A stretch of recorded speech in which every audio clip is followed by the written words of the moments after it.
I don't think throwing money at the problem will buy away the headline, local runs for city office. Like, you know that is what the headline will be. One of your elected officials doesn't even have the decor to not give in the middle of Beetlejuice. You could get voted in.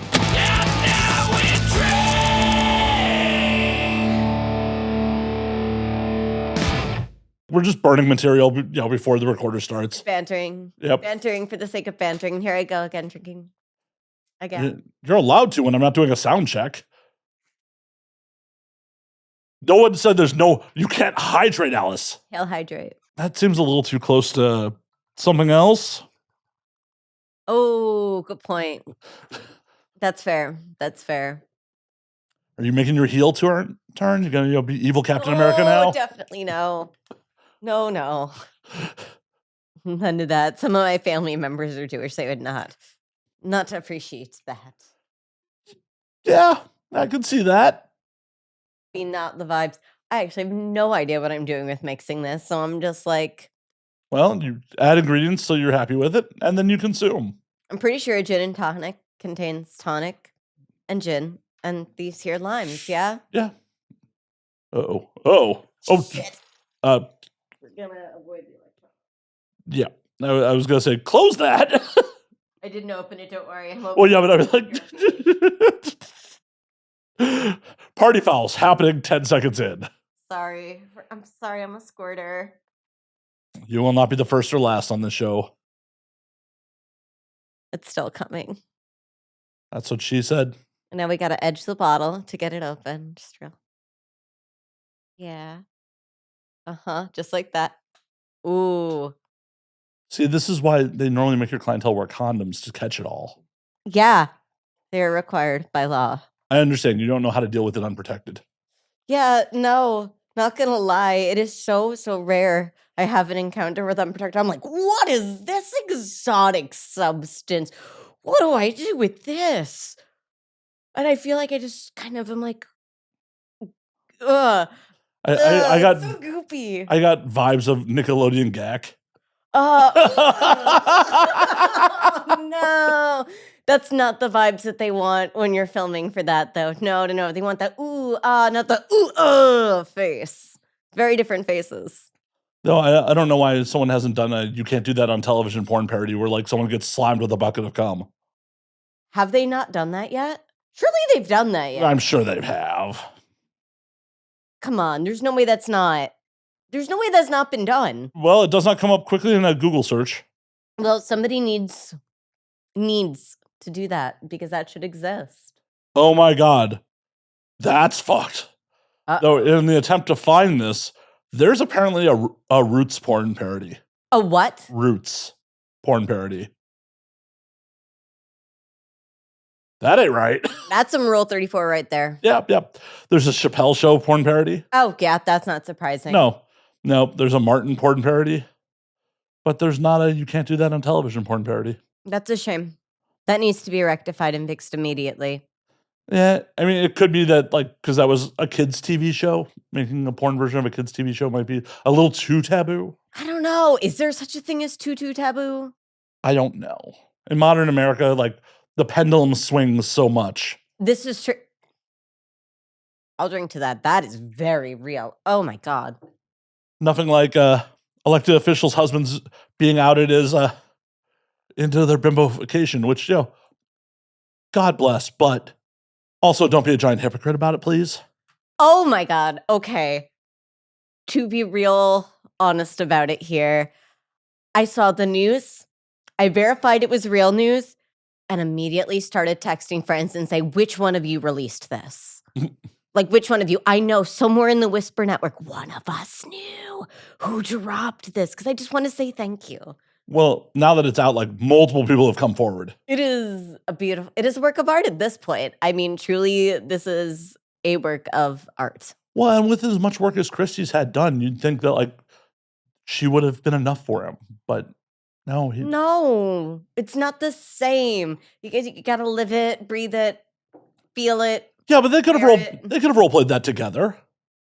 I mean, but it's so much more fun though when you do it behind your conservative wife's back. I guess. I would just never be involved with someone who, like, wasn't down to, for the same kind of play I was into. I mean, same, but also, like, this is why my profession exists. People can just come and pay me to do that thing that their partner doesn't want to do, and then they can stay married and then also not end up as, like, a national scandal. I'm sure it's a little more difficult to be discreet at the brothel because you still have to show up. You do, but there is literally a backdoor entryway. You will be put into a, like, little private back area where nobody will see you enter, nobody will see you leave. There is unmarked transportation to pick you up and drop you off, and literally they will bring and do the transactions, like, on the spot for people, so nobody knows that anybody was ever there. Like, you can be hella discreet. So long as you don't do a Lamar Odom and, like, OD on the property, you're good. Don't do that, and, like, no one will know you're there. Former guest of the show was one of the people involved in the Lamar Odom situation. I'm really offended on her behalf. Oh, no, this was the person managing that brothel. Okay, well, you know what? I'm not offended then because he had way too much to say, and I'm offended that they didn't speak to a single damn one of the ladies that was working there. They just did this amazing, like, untold documentary about Lamar Odom on Netflix, and for no joke, he went on and on and on and on and on and on and on and on and on for like 15 minutes of him talking all about all this stuff, and not once did they talk to a single one of the girls who was actually there and with Lamar. Had they just called them, they happily would have spoken to them, but, like, It's free press. I don't even know if those girls are still in the industry. I'm pretty sure those girls have, like, been retired, like, even before the pandemic, they were retired. Oh, God, that But was they'd pre-pandemic? Yeah, back in ye old days, before the timeline changed. Yep. Gotta drink to that. Oh, Yep. God. Yep. It's like, oh, that was 6 years ago. Fuck! Yeah, this time 6 years ago, we were all locked down. I'm gonna just pick this right back up. You're like, I'm not going to hit it hard. Otherwise, you're going to have to carry me to Korean barbecue. And then you're like, well, Matt's trauma responses to everything Matt's saying. Fuck. Oh, God. Oh, God, mind eraser. That's what I should have gotten with your stronger. Just a cup of alcohol. It's okay. We're just gonna I'm just gonna go for the bottle as the show progresses. Would not be the first guest to do that. Would definitely not. What have you been up to, Alice? Oh my gosh. So much fun stuff, so much chaos. It has been an incredible whirlwind. I'm over at a new brothel now. I'm at the brothel next door, so that's a cool, fun life change. Is it called the brothel next door? No, it's called Sheri's Ranch, but that would be a really funny name. You should pitch it. The brothel next door, and then the brothel next door to the brothel next door. And then we just continue this trend for like 4 or 5 more brothels, just for fun. Nye County needs more. I agree Nye County needs more. It's absolutely ridiculous that you limit how many brothels are allowed to be open at any one time. Yeah, and they're all grandfathered in. You can no longer obtain new permits to open a location. So, like, if I wanted to open my own brothel, there is no way I could actually do that. Oh, no, there's purchasing one. You definitely could. You just have to have the political will and multiple millions of dollars in liquid asset. You would need that anyways. This is true. But yeah, you can't just, like, buy a piece of property and say, I'd like to put a brothel on this property, please. The license is tied, like, to the physical location. So, like, wherever they've said brothel can be here and here and here, wherever they've, like, thrown darts, and that's it. So, like, there's a brothel in Battle Mountain. Do you know where Battle Mountain is? Nevada? Yeah, but where? If I showed you a map of Nevada, could you point to Battle Mountain? It's the other mountain besides Mount Charleston? I don't know. I literally could not point at a map and tell you where it is. I couldn't either. But not everything's possible with enough money and political will. Just start selling signed goats. Think how much those would go for. That'd be pretty cute. Alice, a little signed goat. VIP, very special, very important goat. Yeah. You have a lot of liquid assets. Well, meaty assets. Fuzzy assets. Yeah. Very fuzzy. And they produce milk and fiber. They're very cute. See? You could. You could. It is possible. It is possible. The goats are very, very cute. They're all doing well. They're all happy, healthy. They get into trouble on a regular basis. Literally just this week, they broke out of the pasture, escaped, and went to my neighbor's house to go pay him a visit. That's fun. Your goats are out. Shit. Like, that's not the text message you want to get, followed by a picture of your goats, like 4 properties down, just frolicking, living their best little wild lives. Well, it's better to get that picture than a picture of them on a barbecue. That's very true. That's very true. Thankfully, none of my neighbors would do that. Like, hey, we're having a block party. Like, what? Huh? My goats. I don't know what the laws are if they come onto other people's property. Oh, no. They have, like, rights and stuff. I think it's that if a dog is harassing livestock, there's some laws around what you are allowed to do to that animal, from my understanding, but there's not reverse laws where, like, if your livestock gets out, at least in Colorado, you're supposed to protect your own property with quality fences. So it's like, in Colorado, if my goats end up on your land, it's your fault because your fences sucked. So, do your goats have more rights than women do in Colorado? Surprisingly, Colorado is like one of the last standing states that has done a really good job of codifying things into law. They're like the final frontier. It's like Colorado do or die at this point in this country, man. So, if they made it to Wyoming, you'd be fucked. I would be absolutely done for. I am sure the laws are completely different up yonder. Goats have more rights than women. Oh, no. That's why like 20 people live there. It's like It's true. It's like 15 lives there. It's like 15 tech bros in Jackson's Hole, and before you know it, it's just going to be data centers stealing all of our goddamn water.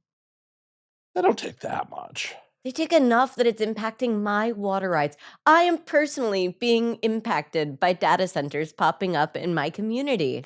Well, you should let the goats loose in the data center. You know what I should do?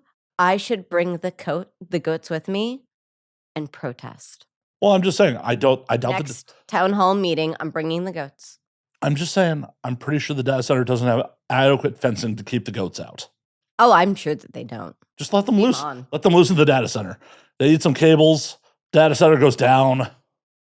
It'd be good for the community. Honestly, nobody in the local area wants them moving in. There's like a whole bunch of local protest group. I have never seen local Facebook so aggressive and angry in Colorado. And you have to really try hard to like rile up people from Colorado because most of the people are stoned half of the time. So like everyone's just like, yeah, that's chill, man. But they're like, our water rights? Nah, bro, we got big feelings about those, man. Well, what's your elected officials doing about this shit? Nothing, which is why people are really, really upset about this. They essentially gave a major tax break for this company to come in and gain access to a huge percentage of the water rights in the county, which is stealing the water rights from the old cute farmers like me. So when are you running for local office? Listen, when I have any chance of ever being elected for local office, once again, throw money at the problem. I don't think throwing money at the problem will buy away the headline, local prostitute runs for city office. Like, you know, that is what the headline will be. It's going to be one of your elected officials doesn't even have the decorum to not give handies in the middle of Beetlejuice. You can get voted in. Anything is possible. Like, anything is possible. She committed a crime there. You're not a criminal. Not that I agree with that crime, but this is true. It is 100% legal in Nevada. I jump through all of the hoops. I get my little paperwork. I do my fingerprinting. It's like a fully AKC'd pedigreed dog. Like, no, I did all the things. So why not run for office? I mean, I would get doxxed very quickly. Well, you probably can't exactly run under Alice Little. I don't think that they would let legally change it. Just legally change your name. Just legally change my name to Alice Little. Yeah, why not? Because I'm pretty sure you can like search when people do name changes. Like somebody, but then again, you're right. Would it matter at that point? That'd be like Inception level right there. Yeah, that would throw people off. And then you'd 100% own the rights to your name, no matter what. Because Jessie Jane had to legally change her name to get her naming rights back from Digital Playground back in the day. That's why she legally changed her name. Good for her. Seriously, cheers to her. Holy shit. What a baddie. That's something that should be talked about more. That's cool as hell. I did not know that, in fact. That's really cool. Yep. There needs to be like a know your porn history segment on this show where you just like do like a deep fact, just like, did you know? Dear listeners, did you know? Did you know Matt Slayer's been in the industry too fucking long? No, but it's important that people know their history, damn it, because if you don't know it, history is doomed to repeat itself. Oh, for sure. And it's not like we have a college class on like porn history or We don't even have a porn 101. No, we should. You should make this class. I'm You should not make this YouTube video. It would be great. I'm not qualified to teach porn 101. Who would be qualified to teach porn 101? Some old school performer who's still around. Nina Hartley. Yeah, Nina's 100% an educator. But I don't love her. She is the greatest human being on this planet. Oh, Nina's She's so wonderful. Nina's absolutely great, but I don't know how familiar Nina is with like modern practices. No, we would have to have it almost be done in segments of each person documents the time frame that they were working. And so she would be great for the segment of time that she was active in the mainstream industry. Sophia Locke would be really good at it because she's active across the industry in so many different segments. Like, oh, there's so many good ones through the 90s that we could pull. It would be so cool. You should do this. You should do this. I have so much bandwidth for all of this. You don't need sleep. You just need alcohol. I hate to break it to you. I do need some sleep occasionally. Okay, you can take little cat naps. Matt, you're on. Yeah. Yeah. So back in the day, you had to wear condoms. Yeah. To actually legally in LA County, you still have to wear condoms. Which is a wild thing. Just never enforced. Mm-hmm. God, could you imagine? They were for half a second. I really wonder what that was like. See, that's again one of those things. What was enforcement practices like at that point in time? Was there a condom inspector on set? Like it was OSHA. Sure. It was OSHA. So they sent OSHA on porn sets. Mm-hmm. Rated porn sets. Okay, so I want to talk to one of those OSHA workers that got sent to a porn set. I just want to be like, can you tell us about that day for you? Well, and there were rumors, I don't know if this ever came to fruition, that they were talking about having an OSHA worker sit and review porn and look for like LA County landmarks in the porn to prove that there were no condoms used in the production. You know, I need to find out if that person exists again. I need to talk to them. They must have such an amazing story to tell. Or they're just so desensitized. Investigative monument private investigator, the porn private investigator, the PIP. The couple people who did get hit with it were people that had like established shoot houses, and it pretty much happened to be retaliatory talent, like ratting out a production that they were upset with for whatever reason. Yeah, that's way less sexy and fun. No, and people I know were hit with 5-6 digit in fines. That's awful. And to think that like now we don't even think about such things. Well, and the laws are still on the books. I am sure if someone really wanted to be a giant piece of shit, you'd really have to be a real big jerk about that, though, because that doesn't just hurt that individual. It causes harm to the whole industry. Like when you get into the personal vendetta levels of things and you don't really pay attention to who else you're hurting with the second and third wave of your actions, things get really nasty really quickly. Yeah, it's not great. Not great, but it's one of those things. It could happen. That was the wild part about the 2016 election, because the 2016 election is when condom statewide was on the ballot in California. And, the presidency was what it was. It went the exact opposite of what we thought. Like, we were all predicting, like, oh, Hillary's going to win. Condoms are going to be mandatory. Condoms are not mandatory statewide. And, well, Hillary obviously did not win. What a year. It was a very surprising election. Yeah. Jesus Christ, wasn't it? But then within a couple of years, that LA County's OSHA was just like, we don't have the manpower or resources to fucking enforce this. So no, it would be absolutely ridiculous. And it was ridiculous to begin with. And the entire concept of it was just really silly. Well, it was one of those things where AHF was the big proponent of it as a way to try to chill porn.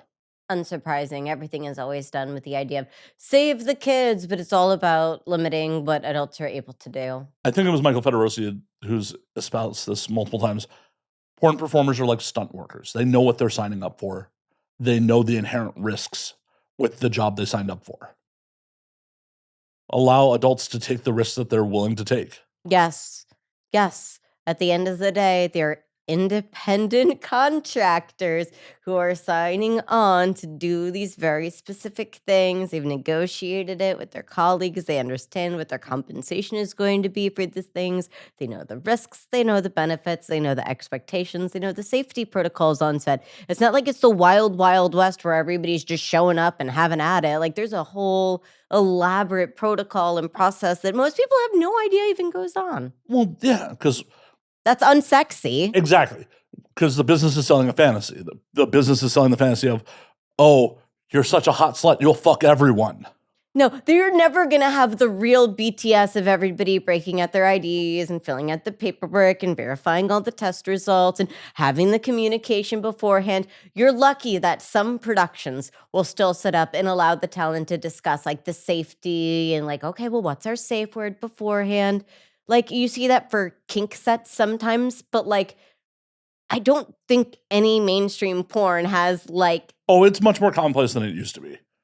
Like I've been on ALO sets where that definitely was a discussion. There was someone whose whole job was to, intimacy coordinate. Oh yeah, but I mean you don't see it filmed though. That's not No. part of the final cut. Oh, hell no. That's what I mean. Oh no, I mean the conversation always happens, but you don't see it. It's never filmed and captured except for kink. Kink will sometimes film that as part of it and release it. See, that's not content I regularly consume, so I was unaware. Yeah, it's actually really cool. And then they also will do a post interview where they check in with everybody and they make sure, how was that for you? Are we happy? Was that good? And usually the girl looks like she's been sobbing, crying. She's covered in God knows how many fluids. Her makeup's destroyed. She's covered in a little blanket sitting there on the thing. And then she's just grinning ear to ear, just like, yeah, it was the best day of my life. This is so good. All the endorphins. Funny. All the It endorphins. is so funny watching those after interviews. I'm like, yeah, you had a good time. That was a good day. The people that are into it are way into it. They really are. And it's such a beautiful thing. Like, I educated in that world for years and years and years. Even before I was working like within the brothel space, I was doing BDSM education and I traveled around. I taught at all the different events, flogging and whipping and all sorts of fun stuff. I love it. I have such an appreciation for that stuff. It's so not my jam. I appreciate it. Okay. Well, yeah, I'm not. I don't think I'm less than for it not being my jam. I don't think I'm less You're than. all right.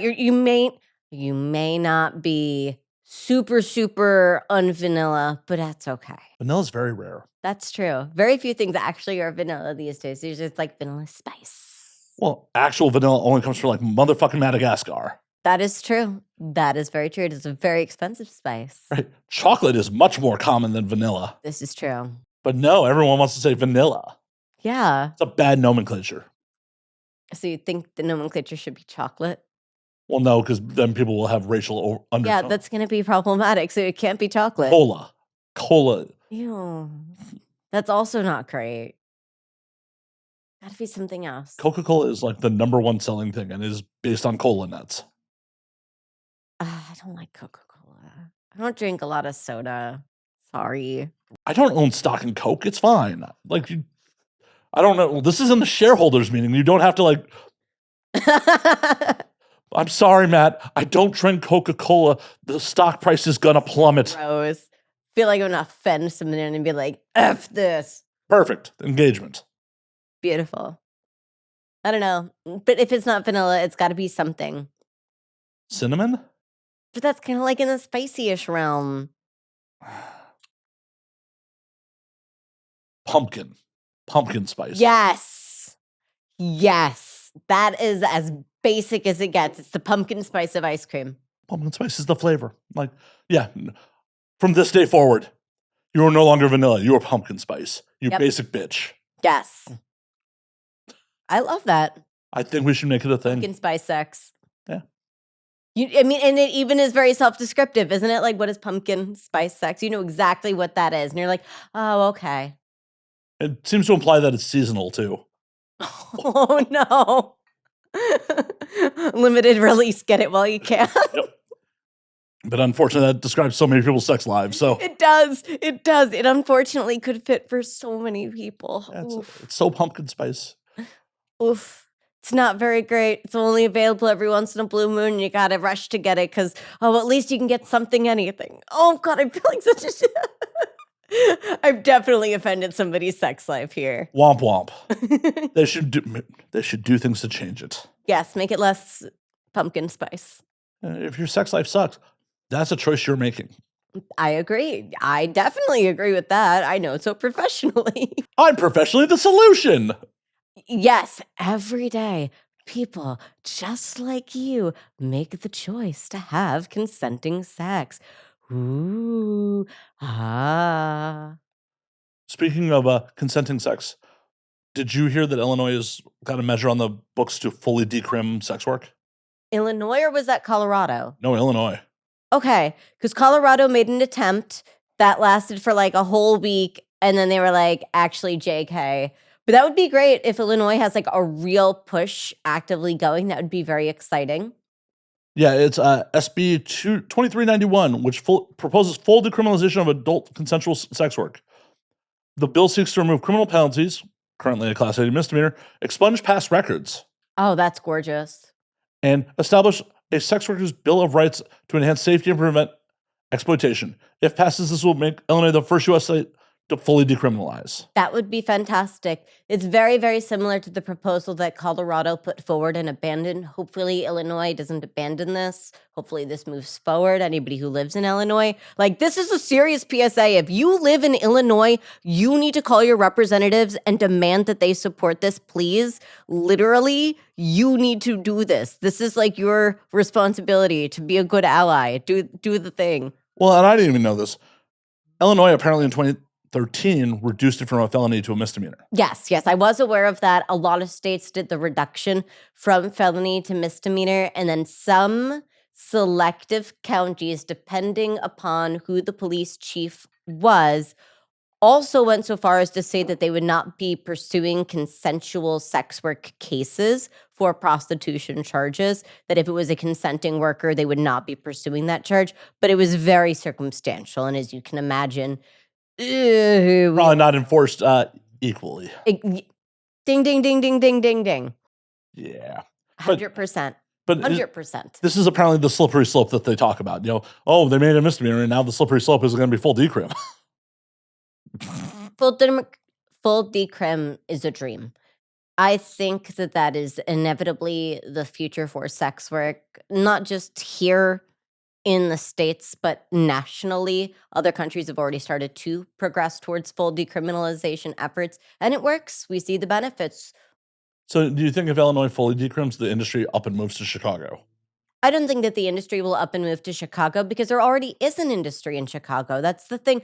All of this already exists. Well, I mean, full service definitely exists in Chicago, but like adult, pornography, like actual film production. Do you think I mean, decriminalization of prostitution wouldn't impact anything to do with like the adult production world. For now, the two aren't exactly correlated. With that said, locations that tend to support one do support the other. We are all sex workers at the end of the day. We're all natural allies. And many people who work in one industry also have crossover with the other. Like, I do create content for OnlyFans. I do work with many mainstream porn stars. Oh my God, right? Oh no. We don't all stick in our own lanes. There's lots of crossover and whatnot. Like, it's a beautiful thing, truly. Well, speaking of porn history, that was a wild change that I've seen in my time in the industries. So when I first got in, performers doing full service work happened, but it was like the hush thing that no one talked about. Mm-hmm. It was only talked about in like hush fucking corners. Yes. And these days, like, I just had to retweet someone being like, yo, if you're going to Exotica Chicago this weekend, do not post your fucking ads. Fosta Sessa could get you kicked out of the hotel. Mm-hmm. Mm-hmm. Gotta watch out for people who are undereducated on such things, unfortunately. But the fact that like people in the industry are even putting that PSA out to like, hey, we know you're going to, potentially post that you're on tour. No one would do that fucking 10, 12 years ago. No one would post that they're on tour. The only place that you would really see porn stars show up would be in the Nevada brothels because it was all licensed and legal. And a lot of the times, from my understanding back in the day, is that agents would even refer girls if they had a feeling that they were going to be doing escorting and tell them, hey, why don't you go here and do it here instead? You'll make more money, which certainly is true. And there's still many, many porn stars that choose to go do a tour, whether it be long term or short term, and take advantage of that opportunity. Not for Well, everybody, but, for those who it is an option. hey, you end up like Addison James and, meet your, wealthy husband. You never know. Listen, the sky is the limit. You literally never know what could happen. I had somebody once put an actual real life miniature pig on an airplane and send it to me as a present. Anything could happen. Why did they not send a full-size hog? Because I wanted a pet pig, so they were getting me a mini pig so she could fit in a little dog crate and I could pick her up. Yeah, but if it was a full-size pig, you could ride her. I mean, a full-size pig would be a lot more difficult to keep in an apartment than a mini pig, though. That'd be way more difficult. She lived in an apartment, by the way, with me for a while. Slacker. She's fully litter box trained. She's wonderful. Hey, a big pig's smart enough to use a litter box. She's so smart. Yeah, but a full-size pig could be trained to use a litter box too. I'm sure they could. I just did not have room for a full-size pig, so it was a flying mini pig, not a full-size flying hog. Oh, God, just imagine you riding a hog into the brothel. That'd be sick. I used to have a pony who lived in the corrals at the brothel I was working at, and on Christmas one year, I took him door to door to all the brothels to take pictures with the girls. It was really cute. But a hog would have been hilarious. That would have been way hilarious. Pony was pretty cute though. Cute and hilarious. I want to see hilarious. Just Big ass pig. yaw, pig, yaw. Oh shit. Come on, that'd be hilarious. You're not wrong. You're not wrong. And I'm immediately going, could I get a full-size pig? I'm like, no, the fencing. No, I couldn't actually do that though. The fencing logistics are impossible.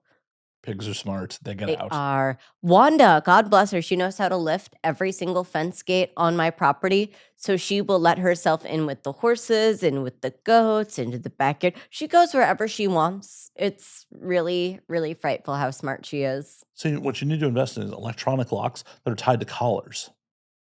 Ooh, they do those for feeders, but the problem is that those are for like cats and dogs, not for pigs that will just Hulk smash through the whole feeder. Like nobody is doing that for a pig. That's not going to work. Don't go with a commercial solution. Jury rig it yourself. You're smart. Oh my God. That would be so ridiculous to set up just for the pig. Well, She'll just go into my trash can again is what she'll do. She'll just be like, this is too complicated. No. Okay, lock the trash can. If you can secure it from bears, I'm sure you can secure it from a pig. This is true. She will find something to get into, though. It is very hard to deter her. She's some pig. Well, we found our new YouTube series, Alice vs. the Pig.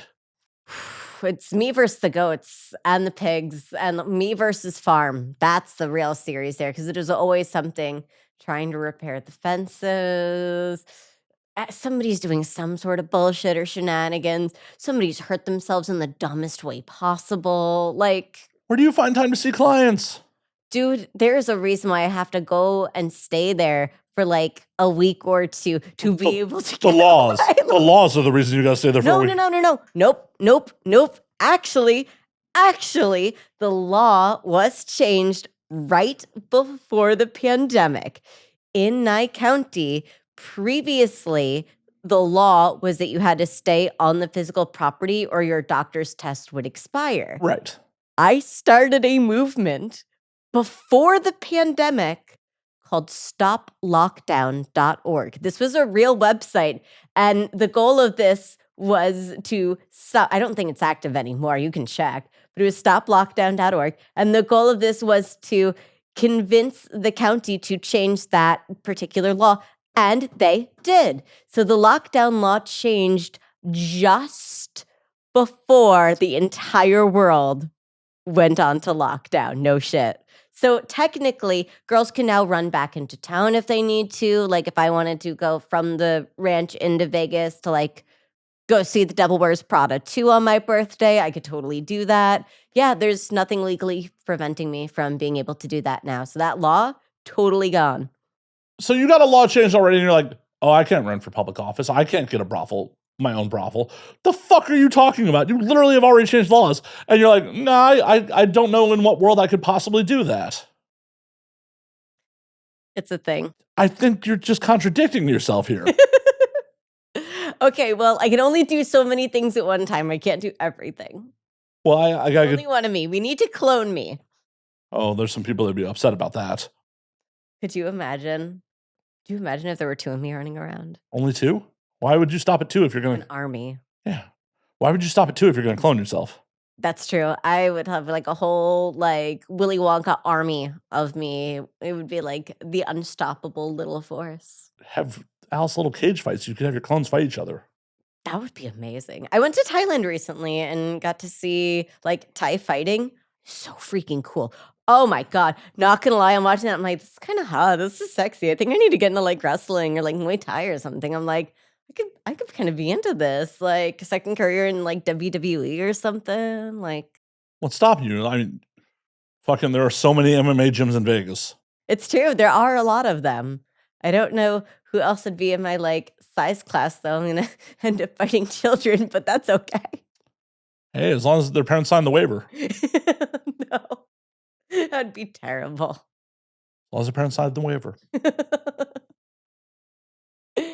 Oh God. I mean, it's not permanent damage. They just go to sleep for a little while. It's not permanent until it is. That's the ref's job to stop it. That's true. That's the other reason why I don't think I'd be tough enough for WWE. Like, oh no, I am not that physically tough as far as endurance goes. I'm actually quite a fragile thing. Pro wrestling, for being a performance, is so much harder on the body than like being a professional cage fighter.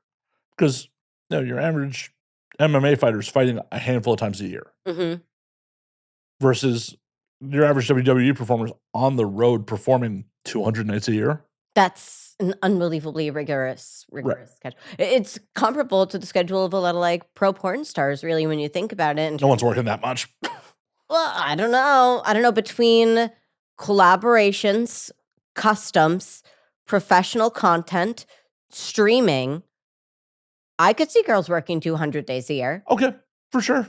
Between all of the different vectors of the industry, I mean, when you really think about it. I will give you that. But also, most of that shit shouldn't be as high impact as a pro wrestling match. That is true.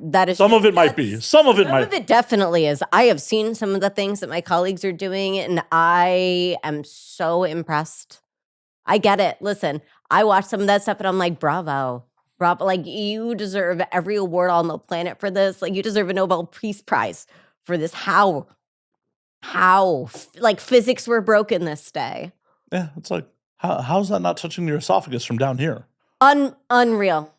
Like, I just look at that. I'm like, the physics don't work. No, it's just like, oh, that mass volume. This is literally more impressive than the magic tricks that they do on the Las Vegas Strip. Seriously, though, like, that's what we should do. That's what we should replace the shitty magic shows on the Las Vegas Strip with. It's just live sex porn shows. Bring back live sex shows. It's time. Live sex shows never. Okay, let me put a disclaimer out there. I have never actually been to a live sex show because... That's so sad. I'm so sorry. They're so fun. It's my choice. It's like when I was in Amsterdam, it's just like, that feels like going to work. I'm not paying to go to a live sex show. This feels like going to work. It's a very different experience when you're like, are sitting there as a viewer and you are like appreciating something. It's like being a film critic, except in real life, it's like going and seeing a Broadway show. Even if you are an actor, you still appreciate the artistry and everything that is happening. It's just, you do it for the love of the game, man. Yeah, the love of the game is drinking. Okay. Well, the love of the game is drinking and having someone stimulate my genitals, not watching other people get their genitals stimulated. See, and I'm like, this is so beautiful. I love everything I'm seeing right now. I literally watch this shit like it's art. Like, there's like no, like, oh, this is so hot. I'm just like, wow, this is beautiful. See, yeah, I'm that jaded too. It's just like, this feels like work. It's weird because when you know everybody, it's not very sexy because it's like, I don't know. It breaks the fourth wall. And you're like, oh, I know these people in real life. This is very funny what they're doing right now. God bless. This Oh, is for sure. great. I've told this story on air plenty of times. But like one of the last times I was working for ALO, do you know Ethan Cage? Mhm.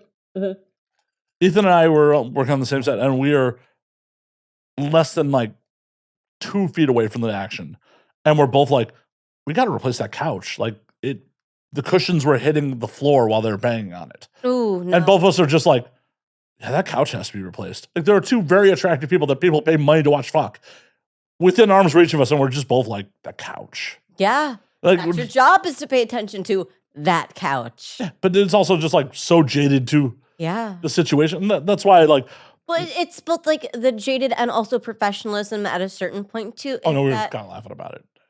it's the way I look at this. Like my younger sister, she currently is doing shifts in the ER. At first, this was very exciting, particularly at Christmas time when she found out that, did you know people really do stick ornaments up their butt and get them stuck there? That's real. Of course it is. She was so excited to call me and tell me how real this was. And she's like, it happened. Christmas came true. And I'm like, what happened? She goes, the ornament up the butt. She was delighted to tell me this. It was, God bless. She was literally thrilled. She was like so excited. Sex did it. It sent somebody to the ER, my ER.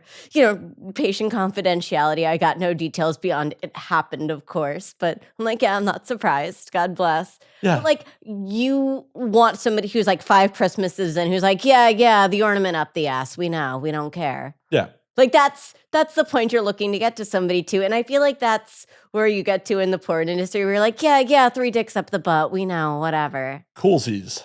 Like, That's yay. right. She could have had 2 in her hands, 1 in the mouth, and I don't know, there's open holes. There could have been more crammed in there probably. Well, and half the time when I'm looking at it an editor's eye. It's just like, that's a bad angle. Like, I can't And we need some more light on these dicks. right. Well, the lighting's bad.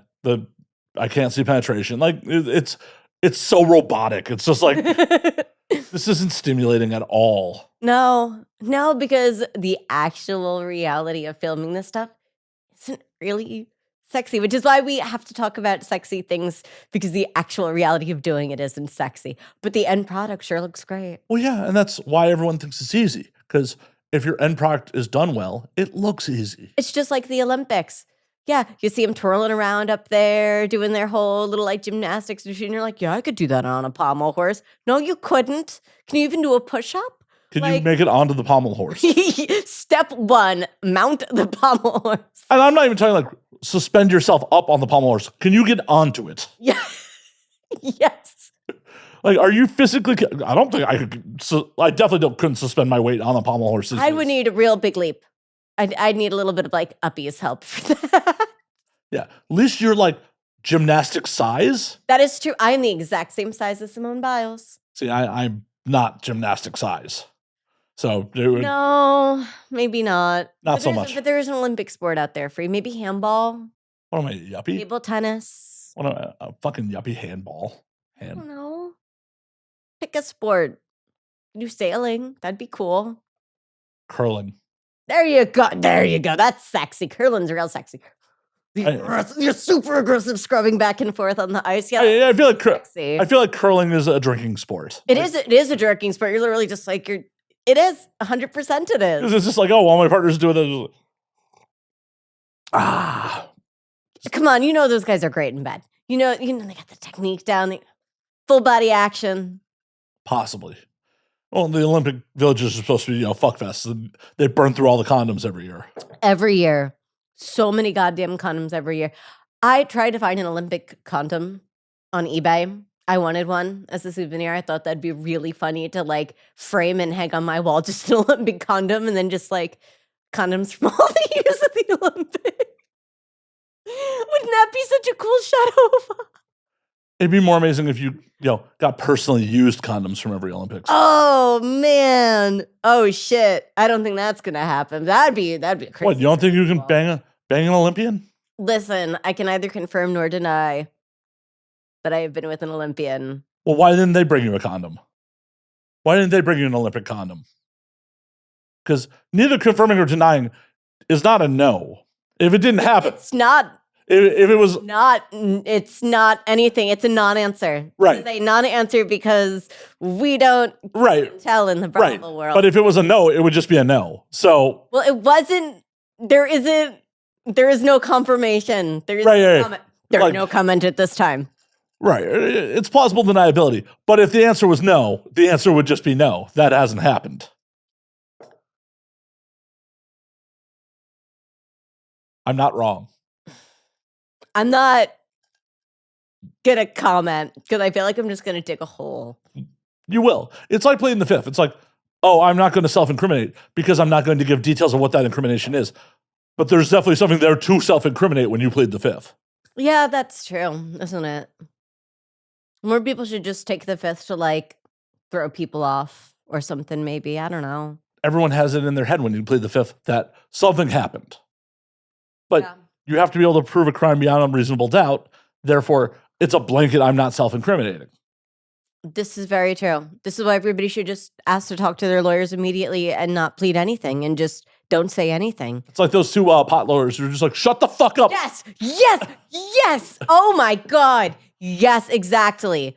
Yes, they are exactly correct. Back in the day, the guy who used to do internal security for when I worked on the armored car company told me he was a homicide detective for CPD for 30 years before becoming our internal security. He's like, oh, once I got you in the box, I could break almost anybody because people want to confess. That's interesting. The guy who wouldn't say a word and would just point his lawyer's card, I knew I had no chance with. Like, you'd go talk to him and he would just point his lawyer's card. Not even say lawyer, he'd just point his lawyer's card, saying fucking nothing. Anyone else, once you talk to him, befriend him, they want to tell you the story. They want to prove, convince you on how they're not the bad guy in the situation. You spilling his secrets. I don't even know if he's alive at this point. Shit, this is 20-something years ago, and he was already a, retired 30-year veteran of CPD. Legit. Folks who have worked in that world are so freaking cool. Not gonna lie, the stories that they tell fascinate the hell out of me. I love cop TV shows. I'm like, yeah, tell me stories. This is so neat. So what do you think of the current YouTube trend of body cam footage? I support civil documentation in any and all forms and fashions. We, in this country, have a legal right to be civil witnesses to things that happen. So much in the same way that a pedestrian can and should be filming any and all police interactions and releasing that footage, I don't think I am opposed to the release of body cam footage because first-person documentation of what has actually happened is something that it's first-person evidence. It speaks for itself quite literally. With that said, AI is, I think, really the big problem with that trend in the sense that AI popularization has gone hand in hand with the release of body cam footage. And so a lot of what is being released isn't actually genuine body cam footage, but you're getting these AI doctored things which tell a different story from what reality is. So what we really need is for people to have media literacy around the videos that they're watching to first determine, is this a real body cam footage video versus something that's AI? Thank you for coming to my TED Talk. And you said you weren't running for office. That was such a political answer for, what do you think of this as an entertainment medium? Well, it's really complicated because it's like so much more than just entertainment. I mean, it speaks as to like whether something should have or should not have happened. People cast a lot of moral judgment around these things. It's very involved. It is very involved. Hell, last week tonight did a very good segment on it a month or so back about how even with body cam footage, things can be misconstrued because your field of view is just from here. And they showed like two people dancing at very close range and it looked like a violent attack on the body cam because the body cam's shaking. You can't see the full field of view. And what the cop's saying is being recorded. They know it's being recorded. So it's like there was an incident of someone who absolutely was not resisting arrest, but because of the tight shot of the body cam and the cops are screaming, stop resisting, the guy got convicted.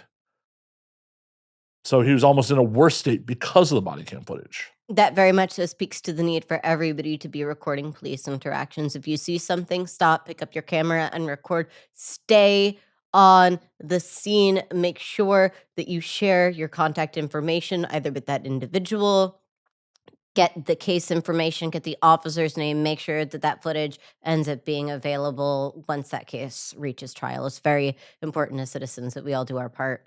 Speak for yourself. My thought process is like, it's not my turn to give a fuck, and I just drive away. See, if I was in that situation, I would want somebody to care about me. And like, odds are, as a very petite, little, pretty white girl, I'm probably not going to find myself in a bad scenario. No, you just be in the trunk.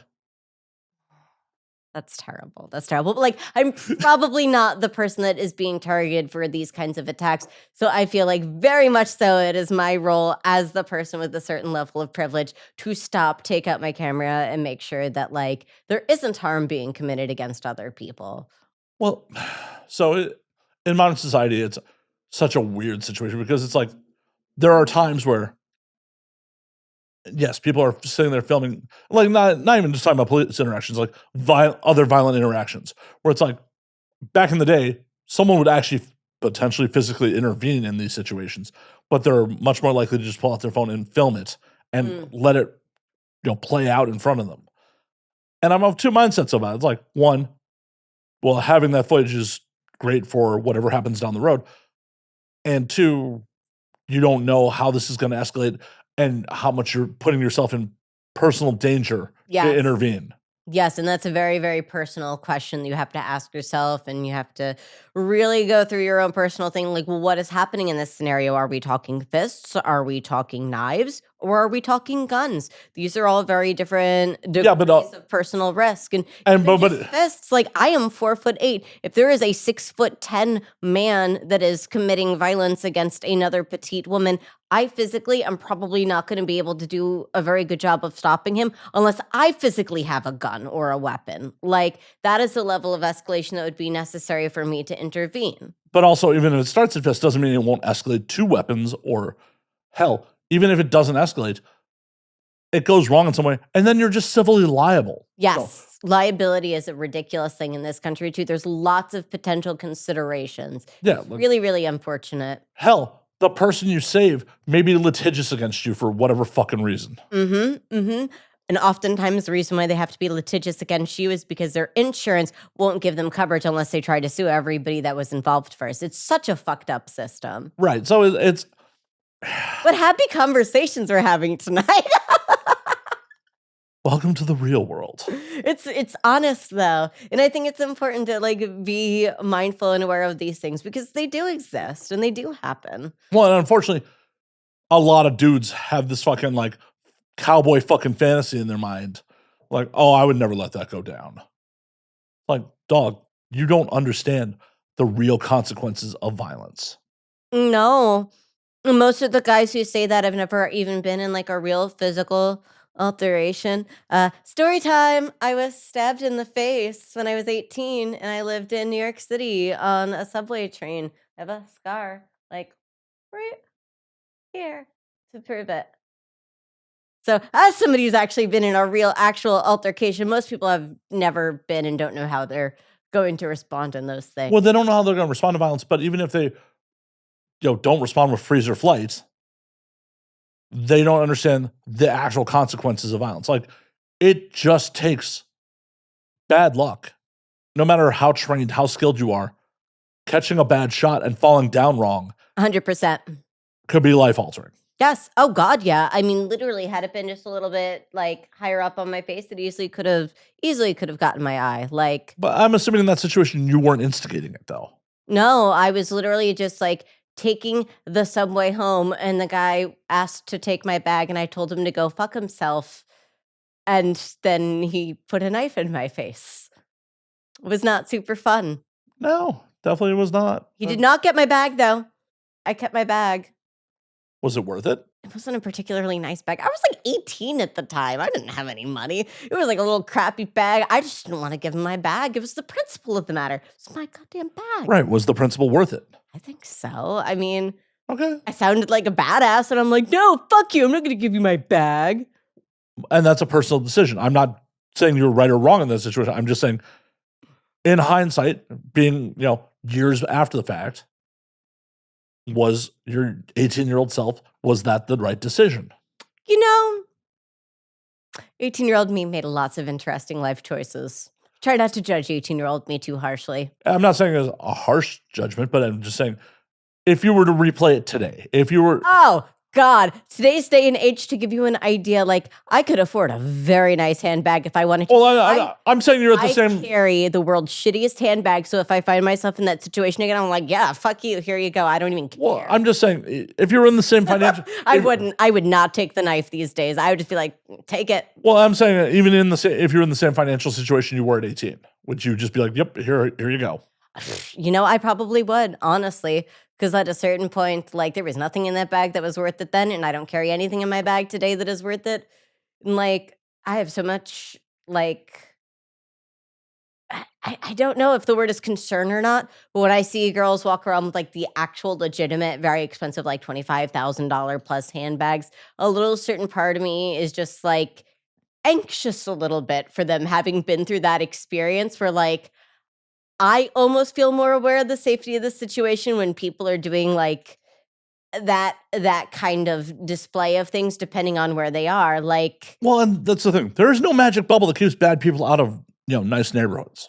And it's not even, like, just nice neighborhoods. It can happen anywhere. Right, as I said, Time. There's no bubble that keeps bad people out. Mm-hmm. And security at most venues is an illusion. No, they do their best. They're supposed to do their best. They're supposed to do their best. As someone who worked nightlife security in LA for a number of years, a lot of these people got the job because they have a pulse and a guard card. That's really upsetting. Do you know how little that job pays in a lot of cases? Yep, and that's really the problem, is that you have to pay to get quality protection, and particularly... Yeah, most people that are worth a shit move on to executive protection. Yeah, I'm sure probably quite quickly. Yeah, because...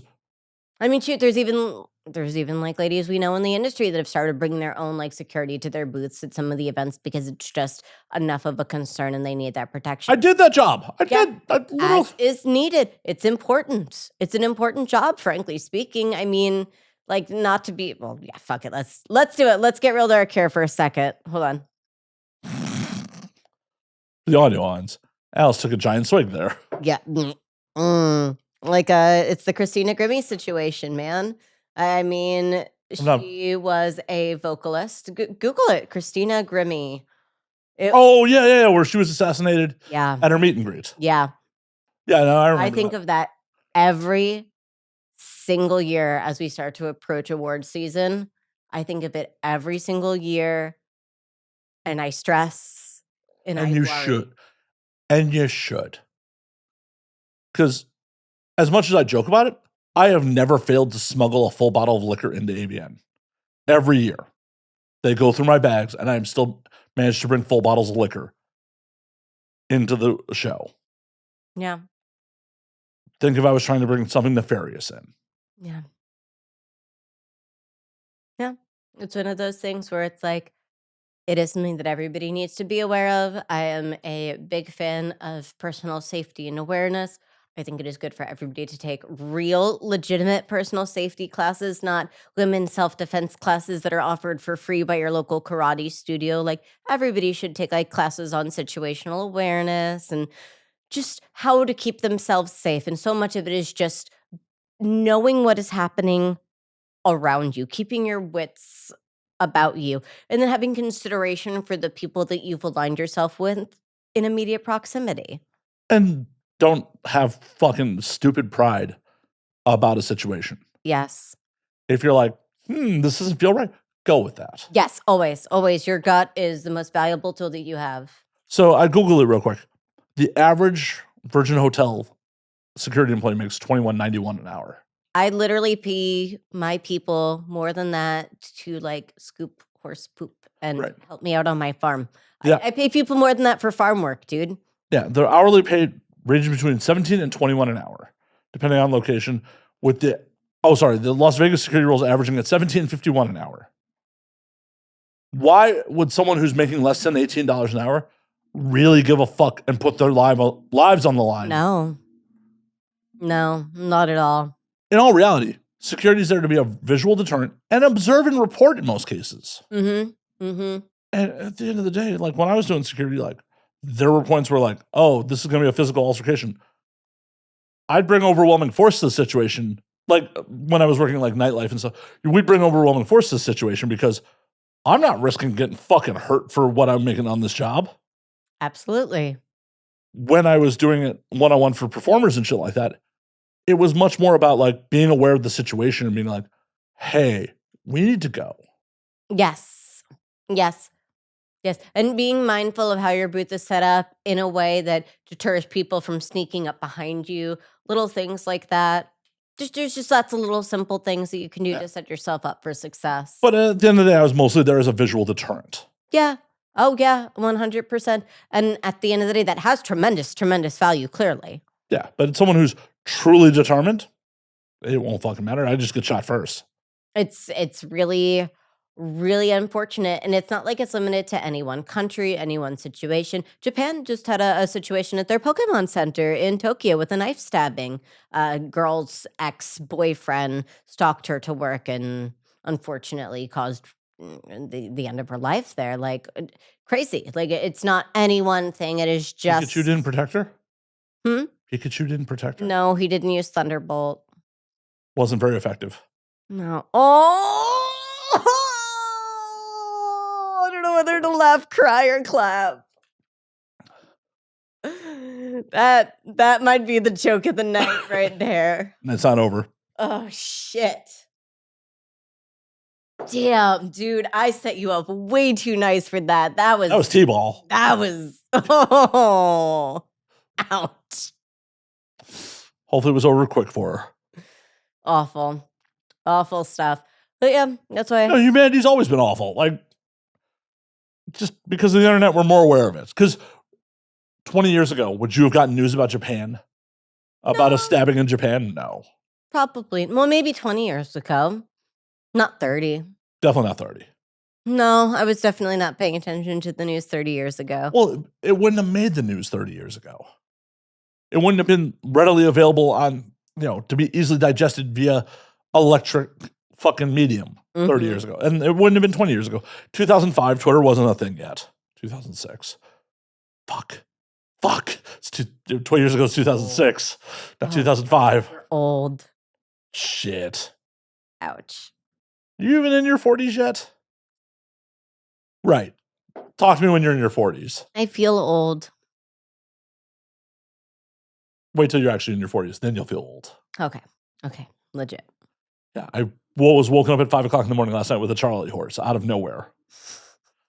Ouch. I'm just like, my legs are like, oh, hey, Charlie horse. I'm like, okay, well, I guess I just got to suffer through this and like stretch my leg out. And Oh, well, I'm not looking forward to that. I'll take better care of your body than I have. I'll try. Do my best. It's not very difficult. Oh, no. Brown liquor. Good stuff. But away from all this horribleness, I want to hear more about Thailand because that's one of the few places I've not been. Oh, my God. You need to go to Thailand. Thailand is so beautiful. Tell me more. It is gorgeous. It's really, really easy to fly all throughout the country. So once you're over there, you might as well just go see the whole damn thing while you're over there. Oh my God, Chiang Mai is unbelievable. The temples are gorgeous. I went out to a wildlife tour that's a part of a national park where I got to see wild elephants and a wild tapir. And I was literally like from me to like just down the hall of your apartment from a wild tapir. What the fuck is a tapir? Google it. They're super cute. Explain to the audience. It's like it's an animal. It's a cute. Humans are animals. It's a four-legged animal, and it has fur, and it's. You're like supposed to be like an animal expert. White, and it has a long nose. It's an anteater? No. You just described an anteater. It's different. It's a tapir. You're literally an animal person, Alice Little. What the fuck? I am, but I'm not good at describing them. I'm not an artist. You are too an artist. Don't. I don't draw things though. But No, no, this is describing it with your. I'm not asking you to fucking draw me a fucking painting and hold it to camera. Describe it with your words. Holy shit! Could you imagine like you have to draw a tape here right now? 60 seconds. Shit.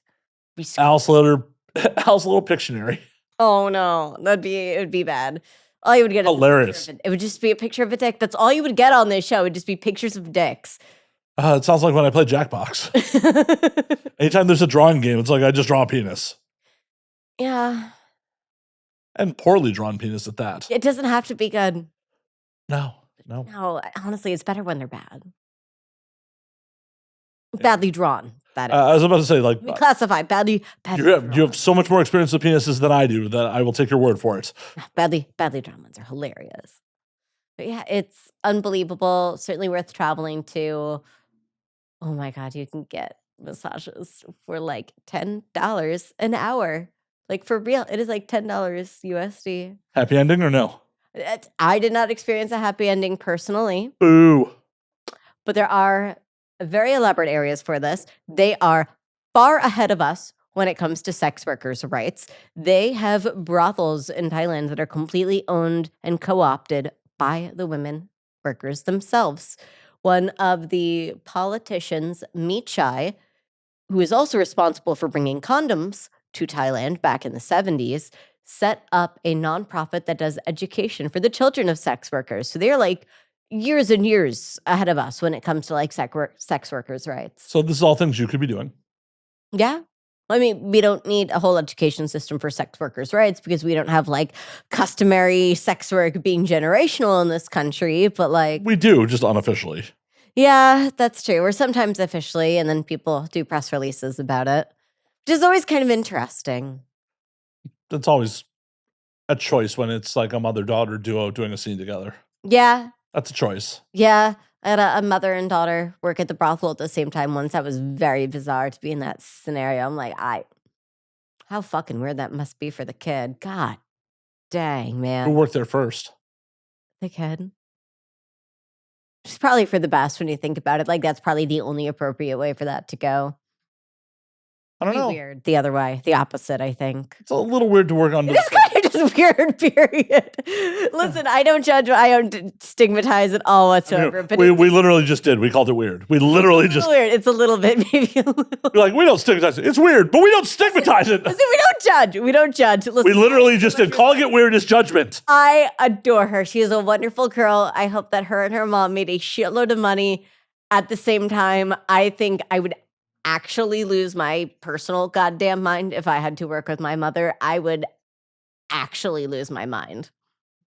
I can't even like begin to picture that reality. I'm like, this is not full enough. You literally could refill it. I'm like, oh no, disaster.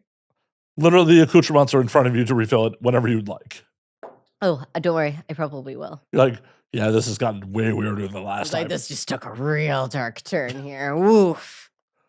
That is not a specialty party I will ever be offering. Don't even ask. How about your sister? No, I'm gonna fuck you. Oh no.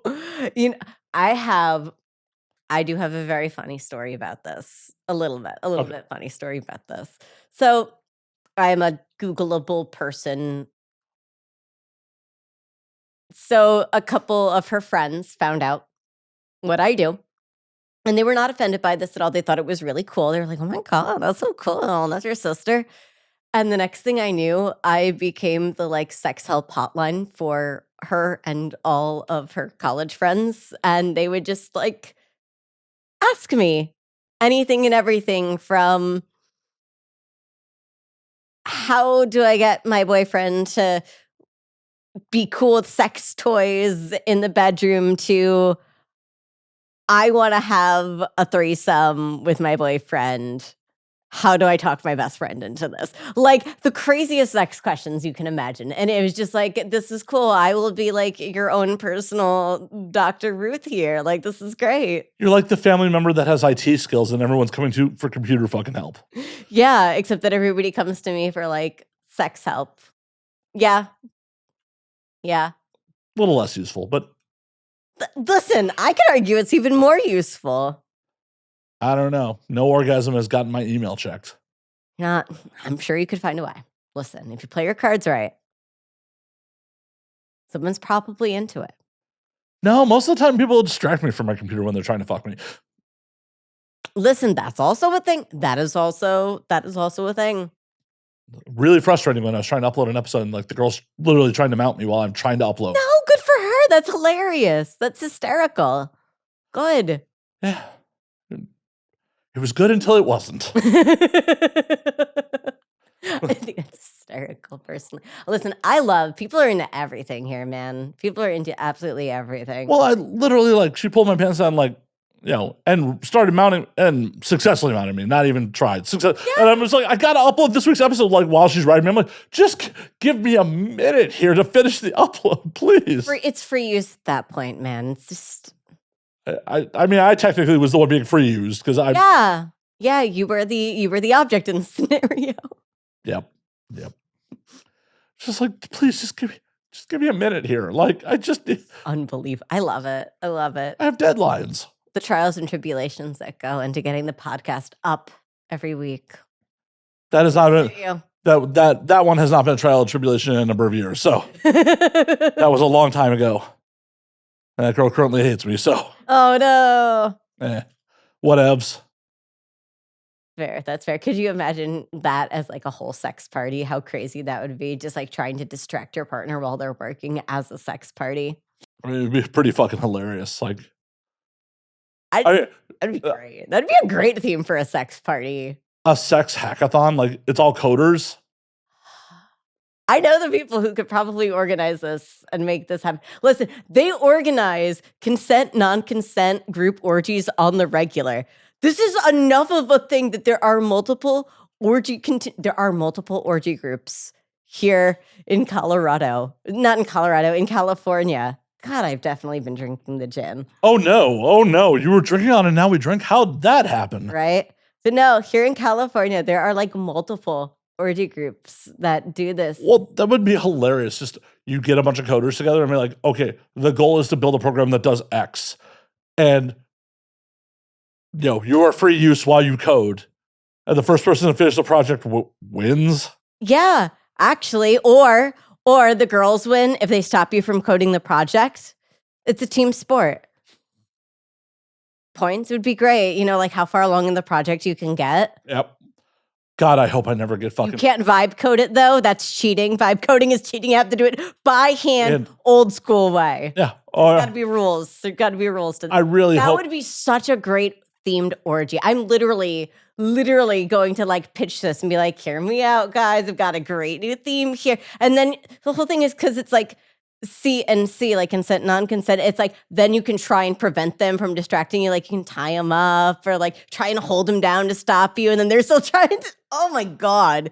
Oh, it'd be chaos. It would be the greatest thing. It would be such a good theme. It'd be a great theme for an orgy. It'd be a chaotic fucking filming event too. Oh God. Could you imagine trying to film that? That'd be hysterical. It would be. You just have like camera crews roaming the fucking... checking in on their progress. So how are you doing here? And then he's trying to report back and the girl's just like going down. And the camera just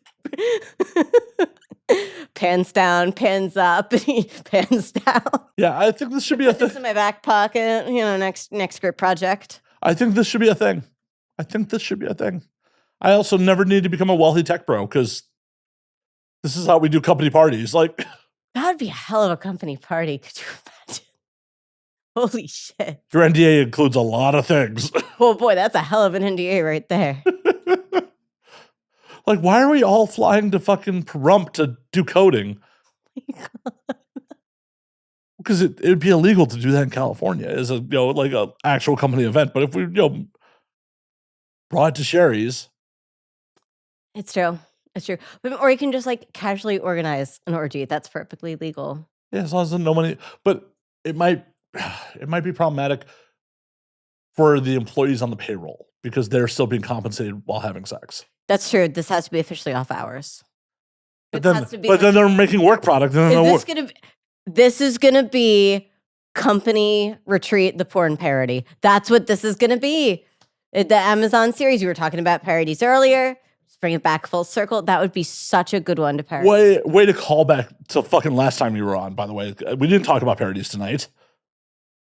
Yeah, we did. No, we didn't. Yes, we did. No, we didn't. Yes, we definitely did. Didn't we? No. That was very much a callback to last time you were on. Wow. My brain remembers more than I do. I could have swore we talked about that. No. Are you super sure? I'm like, review the footage. When I edit this, I could be completely wrong here, but I'm pretty sure Alice is making a callback to me. I don't know. Are we about to like place a bet? Are you going to have to go back and like edit this and be like, I was wrong? If you were wrong. I'll put text on screen if I was wrong. I want you to do. Are you familiar with the wrong song? No. I'm not wrong often enough for that. There's a whole little song that you can sing when you're wrong. No, there'll just be a text overlay. There'll just be a scroll that Matt was wrong here. But I really think you're referencing, Quantum Load from last time you were on. I don't know, man. Just like all the time I spend with you blurs together. I don't know. Is it just all one drunken blur frame? It really got it. It blends together. It does. Crazy. Like I've been doing this show 10 years, so. Oh my gosh. Good for you. I guess. That's cool. It's a thing. It's easy to start a podcast, folks. It's not easy to maintain one. No, it is not. Back to like actual topics instead of me patting myself on the back for being a fucking masochist and doing this for 10 years. What's your thoughts on your cohorts trying to unionize? Shit. You're like, oh, goddamn, real topic. Real fucking topic, goddamn. Sorry, you're the only expert in this area of sex work that I have on fairly regularly, so. Oh boy, you're going to get yourself a whole ass TED Talk here. Yeah, I'm here for it. Oh boy, I have so many complicated thoughts about this. So the TLDR version, because some people I think are not going to be able to suffer through the whole thing. TLDR, we're independent contractors. That's not by accident. Independence is important. We should not unionize. The complicated answer is that we're independent contractors and that you can only join a union if you are an employee. This means that you are making whatever amount hourly, which is a pittance if you are a tipped type employee, which is what we would be. Well, potentially. That's all up to, labor negotiations on what your hourly wage would be. This is very true. However, the key difference here is that once we are employees and no longer independent contractors, we lose all of our tax write-offs. You can't do write-offs as an employee, so we lose all of our tax write-offs. As of the 2016 tax bill, yeah. Yeah, so not only do we lose all of our write-offs, but now we are hourly employees. How does that work in a brothel scenario? Because the people that are trying to do this unionized thing have never actually showed a plan as to this is what we want to negotiate for. So on one hand, you would have to put in 8-hour shifts. Like you would also would be available from noon to 8. But how does that work when I regularly do overnight experiences where I'm with somebody for 24 hours? How does that work? The brothel would have to pay you overtime. How does that work? Is there a limit to my overtime? Well, that would be between you and your employer. I don't think there's any labor laws that specifically stop you if you consent to working those hours. I'm pretty sure that there's certain laws that say you're not allowed to work like 24 hours. Surely, if you were allowed to hire people to work 24-hour shifts, Amazon would be hiring people to work unhuman hours. I'm just realistically speaking. Definitely not in California because, there's a certain point where if you work so many hours, you pay double time. It's just not economically feasible to pay someone double time when you could just bring on someone else for that shift. This is true. Like the difference between you and an Amazon place, you bring a unique fucking thing to the workplace. Like you can't just replace Alice Little with someone else. Yeah, very, very much so. It's not an apples to apples style job in that sense. It's incredibly complicated in the sense that we're we don't have any sort of historical precedent for this. And the only historical precedents that we have are now closed businesses that are strip clubs, which are also very different workplaces in the sense that I am having sex with somebody for money, not dancing for money. There are very real safety concerns with like the pole and stuff and various things that need to be accounted for. There's concerns with tears with you having sex, though. Tears, bruising, all sorts of... I've never run into that. It could happen, though. I mean, theoretically, sure. And the whole thing is, yeah, and that could still happen even if we're unionized. Like, those are still For common. sure. Okay, so there is no maximum limit on the number of hours an employee can work in a single shift in Nevada. There are, none? There is no maximum limit. What about per week? However, employees earning less than 1.5 times the minimum wage must be paid overtime, 1.5 times the regular rate, for work exceeding 8 hours in a 24-hour period or 40 hours in a week, unless on a scheduled 4-day, 10-hour shift. Yeah, I wonder if there's any sort of maximums for the week or the month or anything. That'd be really interesting to look into. And I'm not like a contract lawyer or labor lawyer. Wait a minute. You're not a lawyer? Why No. are we here? This is a legal podcast. No. We're all lawyers here. No, I'm just a sex worker who actually likes owning my own small business. Like, the idea of working for a brothel is just very bizarre to me. It's like going backwards to go forwards. Like, we're independent contractors and I own my own small business. Why in the hell would I want to not own my own small business and be able to set my own schedule? Because that's something that we currently are able to do. Well, you definitely still could, depending on how you guys negotiate. Well, that's the thing too. Just because you get to sit and negotiate doesn't mean that what they negotiate ever has to actually be agreed upon. There is no legal obligation for the ranch to agree to anything. Well, yeah, at all. That's why strikes happen. That's why unions strike. Great. That's not really practical in this industry. Most of the ladies, frankly speaking, need the money.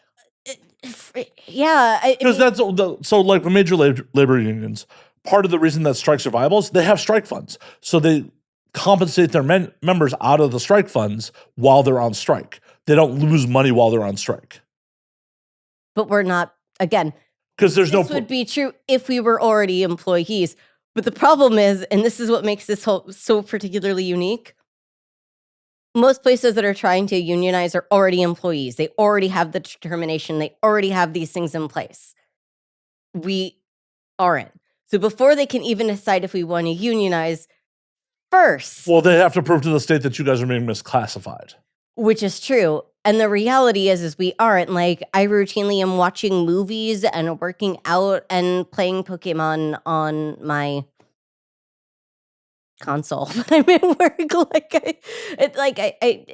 When we're on shift, we get to do whatever the heck we want. Like, we're not required to sit and be present in the physical location for 8 hours during that time. Right. If we are employees, absolutely that is something that is going to change and we could be required to do such things.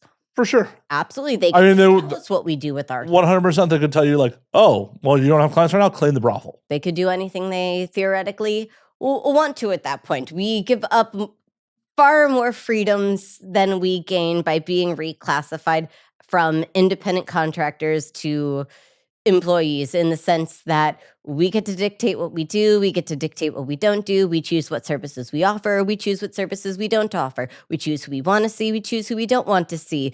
We don't have to negotiate with anybody if we don't want to negotiate with them. We don't have to do anything that we don't want to do unless we want to do. And all of that goes away once you are an employee, because once you are an employee, they're legally allowed to be able to tell you what to do. And that, in my opinion, leads to far more exploitation than anything else that currently exists.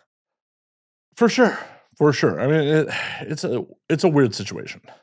I could feel a lot more passionately about it if it was coming from anything that was based in reality.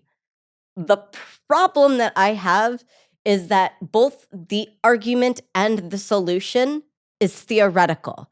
The argument is that, oh, the ranch may potentially abuse the use of these images. Theoretically, that is what they are fighting about, is AI image usage. Well, then why would they not argue that on an independent basis on part of their contract as a contractor? Pretty much, and they could, and like... Do they have your likeness rights? likeness. No, I haven't signed. I'm trying to think. It's again, I'd have to pull it up directly in front of me. They have the ability to use the pictures, like the pictures that are on the website. I have to sign the rights of those specific pictures. Right, but what does it entail? But how can they exploit those pictures? How are they allowed to exploit those pictures? Are they allowed to exploit it just on the website, just for advertising purposes? How are they allowed to exploit those images? Realistically speaking, I mean, actual real life practical way that this stuff is being used, pictures get used on the website. right. But like, get used in blog posts. What are they allowed to do? It? Could they resell your image to train an AI model? I don't. Is there anything in your contract that restricts them? That restricts them? I signed. I'm trying to think if the word AI even appeared in the right, but it doesn't have to appear depending on how. I'm not a lawyer. I'm definitely not a lawyer. I'm not, but my lawyer looked at it and was like, "Okay, that's." But how long ago did they look at it?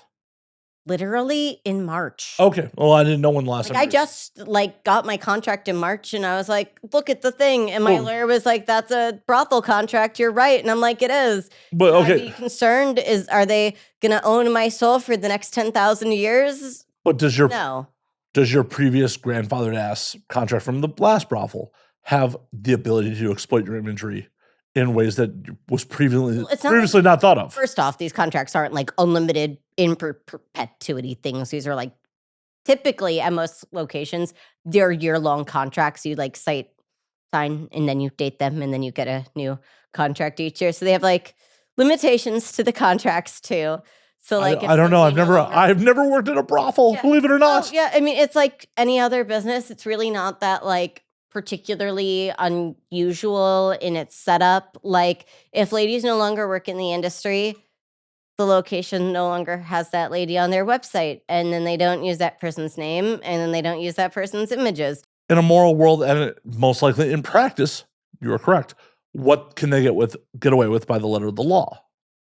What can they get away with via the contract if they decided to? If they decided to be... Maybe there is a theoretical loophole by which they could exploit. From the contract that I received, there wasn't of anything concerned to my lawyers. I did not review every single person's contract or every contract from years past. Well, you're an independent contractor. You're not the union steward. Yeah, so at least in my contract, there was nothing that felt particularly concerning to me or to my lawyers. And it's we make so much money for these locations. We split everything 50-50. Except apparently the limo cost comes out of you guys. Some other people have complained about that. Limo costs, and this is an interesting thing, vary from ranch to ranch. But pretty much every ranch has something, in the same way that every strip club has something. And then also the marijuana shops in Nevada also have the same sort of thing, that if somebody brings them by, there's a kickback perk. Free rides aren't free in Vegas, particularly with adult and vice entertainment. Well, yeah, someone's got to pay.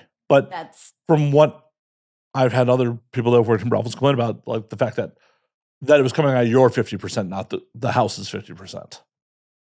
Have to double check again. I think it's 15 and 15 is what it ends up being. Every location is slightly different. Well, and also you have years of experience in brothels.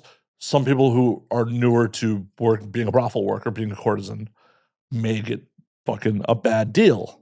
Yeah, and again, we negotiate our own rates. So if there is an additional cost associated with the limo, well, then babe, just charge more. Just ask for more money or offer less service. I don't know. To me, it's just okay, well, that's the cost of doing business. You factor in the cost of your rates and you just adjust by whatever percentage. Cool, whatever, life goes on. Well, when Addison James was on recently, she was like, I had to pay the full cost of limo, and sometimes it wouldn't tell me that someone took a limo out. Oh, see, they very, very clearly communicate those things. I would be very surprised, based off of my experience with the communication system, that it was not made abundantly clear to somebody that is how somebody arrived. But again, everybody's experience is different. Yeah. But like the long and short of it is that overall the existing system by far benefits me far more as a worker with the freedom to be like, there's no like, I have to work once per month. I could show up once every other month if I wanted to, or once a quarter if I wanted to, or just be gone for 6 months. Like, we make so much money for these locations. They aren't going to make money if we choose to take our contracts somewhere else. And that's the thing. We were joking about, I just moved from the brothel next door. Well, any of these girls, if they don't like their contract, can just go to the other brothel in the other location next door too. Just go work at Chicken or Bunny or Alien or any which other ranch if you don't like the contract. It's complicated. It's a because free agent market. it's one of those things where if I felt that being an employee would be net beneficial to the ladies, the industry, our rights, our ability to earn money and truly be good for us at the end of the day, I would support it. But there is no evidence. It is all theoretical. And it's not just like the But complaint, what's the theory? but the solution is also theoretical. They don't have a solution. There has never actually been any sort of presentation from the union or otherwise as to this is what we intend to negotiate for. These are the things that we're going to be asking for on your behalf.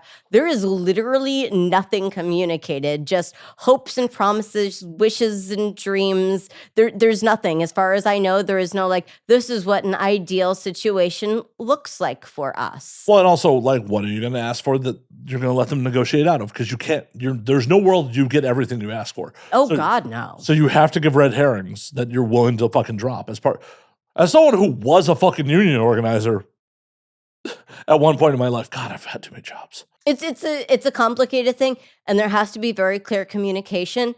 And here's the thing. Some of the ladies who signed on weren't even aware that signing in to join a union would change them from being an independent contractor to an employee. They weren't even educated as to the fact that it would completely reclassify them and that they would lose all of their write-offs. So, like, people are going into this completely blind as far as, like, knowing what it is they are asking for, advocating for, signing up for, and potentially negotiating away in this whole thing. Like, there's not like there's a very clear descriptor of like, well, this is how we are going to ask for reimbursements for your travel costs. Guess what? You probably aren't going to be able to do that because of federal laws around sex work. So, like, good luck reimbursing somebody for the cost of travel out to the ranch. And now that that's no longer a write-off, you now just have to eat the cost of your flights and your travel and your lingerie and your toys and your condoms. In theory, the brothel should be providing the condoms. Well, the reason why that is because some ladies are allergic to latex. Some ladies have specific brands that they like. Yeah, and guess what? Under the ADA, they would have to make those fucking. It's like putting a fucking handicap ramp in. You got it. You have to accommodate someone's fucking disability. I personally, I wouldn't want condoms provided by anybody else. I want to take the new box and personally, physically open the box. I would feel very uncomfortable with condoms handled by the ranch and then them repackaging. Well, then they just give you a fucking box. Like, they could just give you a fucking box. I don't know. I would just rather take the tax write-off personally. Like, well, I'm not arguing. I'm not arguing that, like, I'm not a proponent of, like, hey, the girls should unionize. I'm just exploring, like, what, I'm devil's advocating some of your arguments. Like, some of the things, like, sure, the ranch could provide condoms, but what do we do around flights? Because there is, like, literally federally, you can't pay for somebody to travel for the express purpose. Model. You're a fucking model. No, we work at a legal brothel. There is no getting around that. We work at a legal brothel. There could be a second entity that is a modeling agency. The modeling agency paid for only if the ranch starts a second business agency to do that. And why in the world are they going to do that? Like, it just... Yeah, I know. Well, it gets very weird with the legality of... With what this is, it is uniquely one of the handful of industries that I very firmly believe is better off not being an employee and not being unionized. Like, it wasn't an accident that we started off as independent contractors when the law was first formalized versus employees, because being independent contractors is what codifies a lot of the ability for us to be able to self-negotiate and do all the things that we need to do as sex workers in Nevada for this particular type of work. Yeah, the Mann Act makes it illegal to transport any person across state lines or borders for illegal sexual purposes. So it says illegal sexual purposes. But it is illegal on a federal level, and it's federal law. No, prostitution's not illegal federally. Uh, If prostitution was illegal federally, Nye County could not have it. Federal law supersedes state law. There's no law on the book. As far as I am aware, it would be very difficult to use federal law for a local specific case because there is no codification. This is why all the Nevada brothel workers lost our bank accounts during the pandemic. Yeah, but that is a private institution making a fucking call. That is not because of federal law. That is them making the call as a private institution. Well, we're not protected federally because there's no like federal. Right. But yeah, no, there is no federal law that makes the act of prostitution itself a crime in every state. So the Mann Act only says it's illegal to transport someone for illegal prostitution. I'd be interested to see how that would take in court. That'd be an interesting one. I mean, it's not obviously not in the brothel owner's best interest to take that interpretation, because then they'd have to start paying for fucking people's flights. But as it's written. And then again, and then would they even pay for people's flights? Because now we're back to, now we have to sit and we have to negotiate each and every specific thing. And also, who's negotiating this? Because I would rather just like negotiate my own country. Right, well, yeah, you'd have to find someone who's doing the collective bargaining for you. And I don't know if that even makes sense necessarily, in the sense that like collective bargaining means that everybody has kind of similar circumstances, is that you're negotiating as a group. That's not the case in the brothel world because everybody is very unique in how they operate when they work. I don't think that there could be one unified way to advocate for everyone's unique and specific needs and then have it covered in a way that is actually as beneficial to everybody as it is for the specific individual to then be able to say, hey, hi, I need this specific accommodation. Well, and they go, okay, cool. That's the reason unions fail all the time is like when you have an Alice Little who's a top earner who has much more notoriety than the average brothel worker. Why the fuck would you possibly stick your neck out for the girl who's just starting? It doesn't even have to do with the girl that's just but like starting. It would put the inequality between what your potential earn versus someone who's just starting at the brothel's potential earn. It's difficult to find a way that find equilibrium. I've been drinking between those two rates. And that's the other thing too. Would being employees even require the standardization of rates? What would even be in the contract? How would that be written? Because again, the union hasn't shown anything as far as this is what we're asking for. This is our theoretical contract. Do they even know how to negotiate around this? Because they have no experience with brothels. I have more experience with brothels than these goddamn people do. The potential benefits are the brothel would have to provide benefits like health insurance and paid days off. But only if you work a certain number of hours to qualify for health insurance, is my understanding. 100%. Most girls do not work that. If you look at most girls on the site, we do not work. Well, except all the downtime in between clients would be paid time while you're on the clock. If you're actually... Girls are only there for like a week out of a month or every other month or every 3 months or every 6 months. And then also we have girls that are coming in from out of the country to work. And how does that work? Because they're able to work under their certain visa types, but I don't know if we would be able to actually employ them without then having to jump through another set of hoops. So that it honestly would actually probably be easier to bring them over as employees.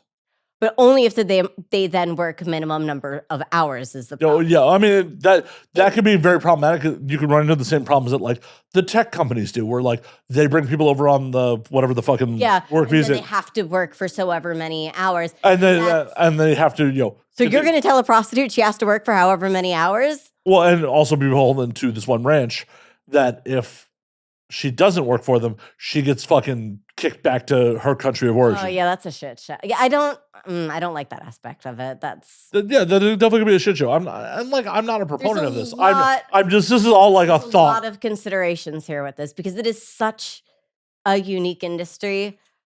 Well, and also like if California is approved for anything, like I've worked for plenty of employers where, like, yeah, in California, if you work more than 32 hours a week, legally your employer has to provide benefits. I've worked for multiple people that like, oh, you're at 32, go the fuck home. Ooh. And that would be devastating to the ranch industry as a whole. Ladies come into this industry because they can come and they can work for 1 week and they can earn up to entire month's plus worth of income in that one single week. There are ladies that earn in 1 week what some people earn in a fucking year. Oh, I know. It is an unbelievable industry. Like, the sky is truly the limit in this industry. It's whatever you can negotiate. Yeah, it is unreal, the potential. So, The power of boners. Amen. Amen. That's my religion right there, dude. It's great. I love it. It's a wonderful space. It is also a very, very unique in the sense that, like, during 1 week, one lady could have like 3 or 4 appointments every day. She could theoretically book like 24 hours if she wanted to. She could book 48 hours, 72 hours. Depending on how it was structured as an hourly employee, the house may get to decide what you're negotiating for and just tell you this is what you made for that work. That would not be okay. That would be a nightmare. That would destroy the industry. It might be actually really profitable for the house. It'd be great for the house, but horrible for the ladies who would want to work there. Well, if they were still being compensated more than they could, say, make at a strip club or doing other sex work, it wouldn't be as beneficial. But some people, I'm sure, would love to not have the salesman part of the fucking job. Because I know part of your job is fucking closing the sale. A certain part of it, but then again, now you're being forced to have sex or whatever the service is, for set rate amount of money. Well, then how does consent work into this? Is that if you say no, you no longer get to work there? You can't do that. Well, you no longer work that job. Like that. Yeah, but like putting somebody in the position where if you say no to having sex with this person right now, that is not consent. That is 100% coercion. That doesn't work for this industry at all. That is not a position that people can find themselves in. That is my nightmare. That is literally the personification of my nightmare. Like, thanks, that is the worst case scenario as to what could happen. Like, I know what the system looks like now, and the system works now. It works very well. I've been doing this for 10 years. Some of the girls who are complaining have been doing this for 3 freaking months. Like, I'm pretty sure, A, I know more than you, and B, you don't have enough experience to really be saying, well, oh my God, they're taking away my whole career. Oh, this is so devastating. You worked there for 3 months. For the love of God, get over yourself. We know that this works. We have history for the past, since the 1970s? That'd be 50 years? Shit. In the history of sex work that I was able to find throughout history, sex workers are essentially independent contractors. Whatever the equivalency of that is throughout history, that is what we legally end up being. You don't pay people $1 amount to work per hour in a brothel. There's zero historical precedence for this, context for this, proof of concept for it. It is just wishes, hopes, and dreams but if we change things, maybe they'll get better. Or maybe you'll set everything on fire and burn the whole system to the ground. Who knows? Could you imagine your quarterly fucking metrics meeting? I quit. You're rage baiting me now. I feel like I need to rip these headphones off of my head and storm out of here. I'm like, Alice. That is exactly why I chose to work for myself as an independent goddamn contractor and never work for another person. I am so proud to own my own company, be the CEO of my own company. I am my own goddamn boss. Why in the hell would I ever want to give that up for corporate type employee? Can you imagine? Hell. So you only converted X amount of customers in the last 90 You only sucked 60 dicks this past quarter. Right. And it took you this long to get them to completion. Your orgasms per hour are too low. Oh my God. Oh my God. Oh my God. That would be a hilarious porn parody, though. Well, a lot of these girls exists from a place of this is the best case scenario. Well, just imagine all of the amazing things that could happen. I mean, they could be paying us hundreds of dollars per hour. Babe, that's never going to happen. But also, like, what is the best case scenario? There is no best case scenario because they haven't presented any sort of plan. So it's really easy for people to make up, but we're going to have so many more better and good things. It's going to be so good. It's going to be so great, man. Just imagine it if I don't tell you what it's going to be. Well, okay. So, like, best case scenario. Let's do a thought, experiment. They got to provide benefits. Like, look, we're not even going to live in the real world where the brothels are going to, like any business, try to circumvent ways to not have to pay that. We're just, best case scenario.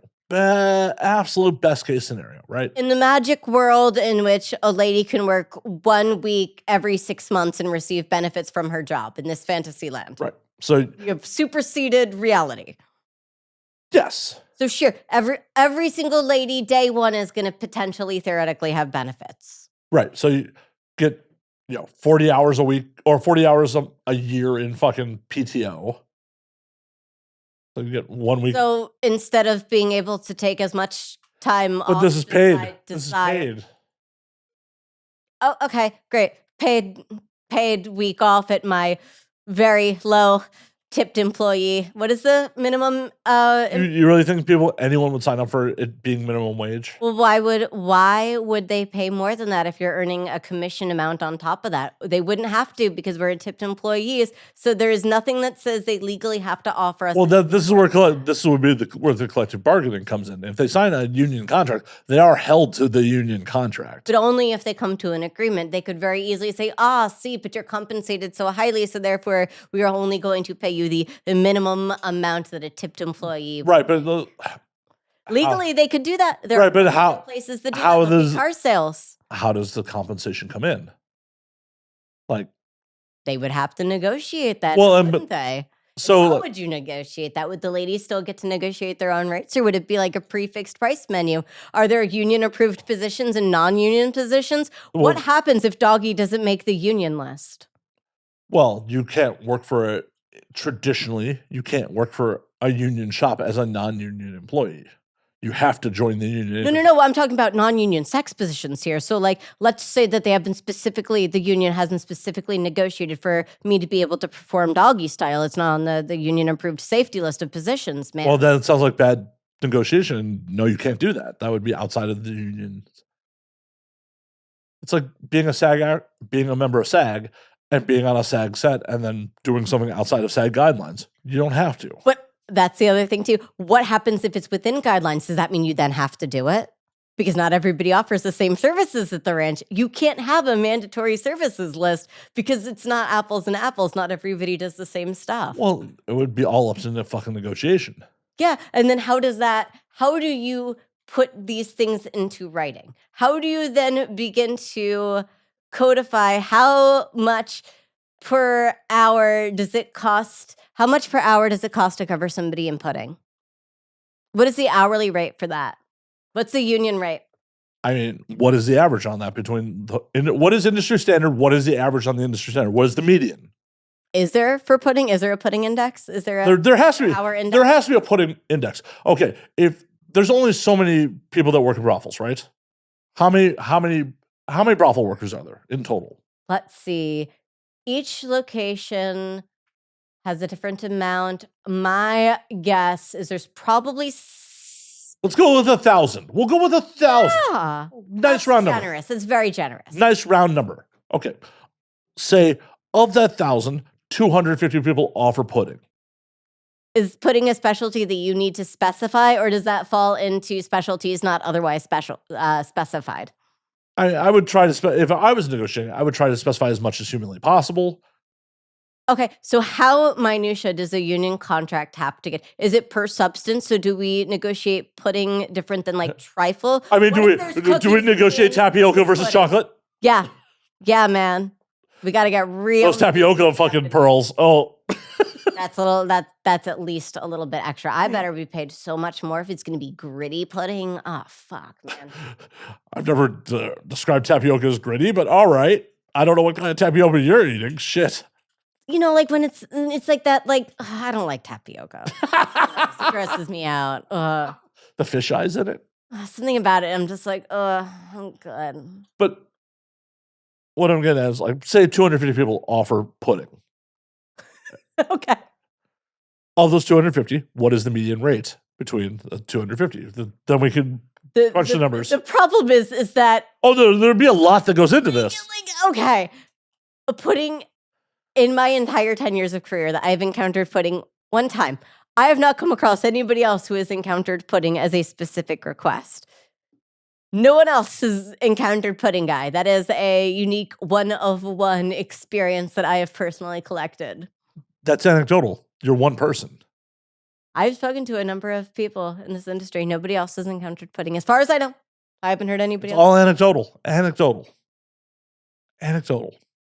Anyway, all this is to say there is far too much. I would say you try to figure out. You try to find out what the median rate is.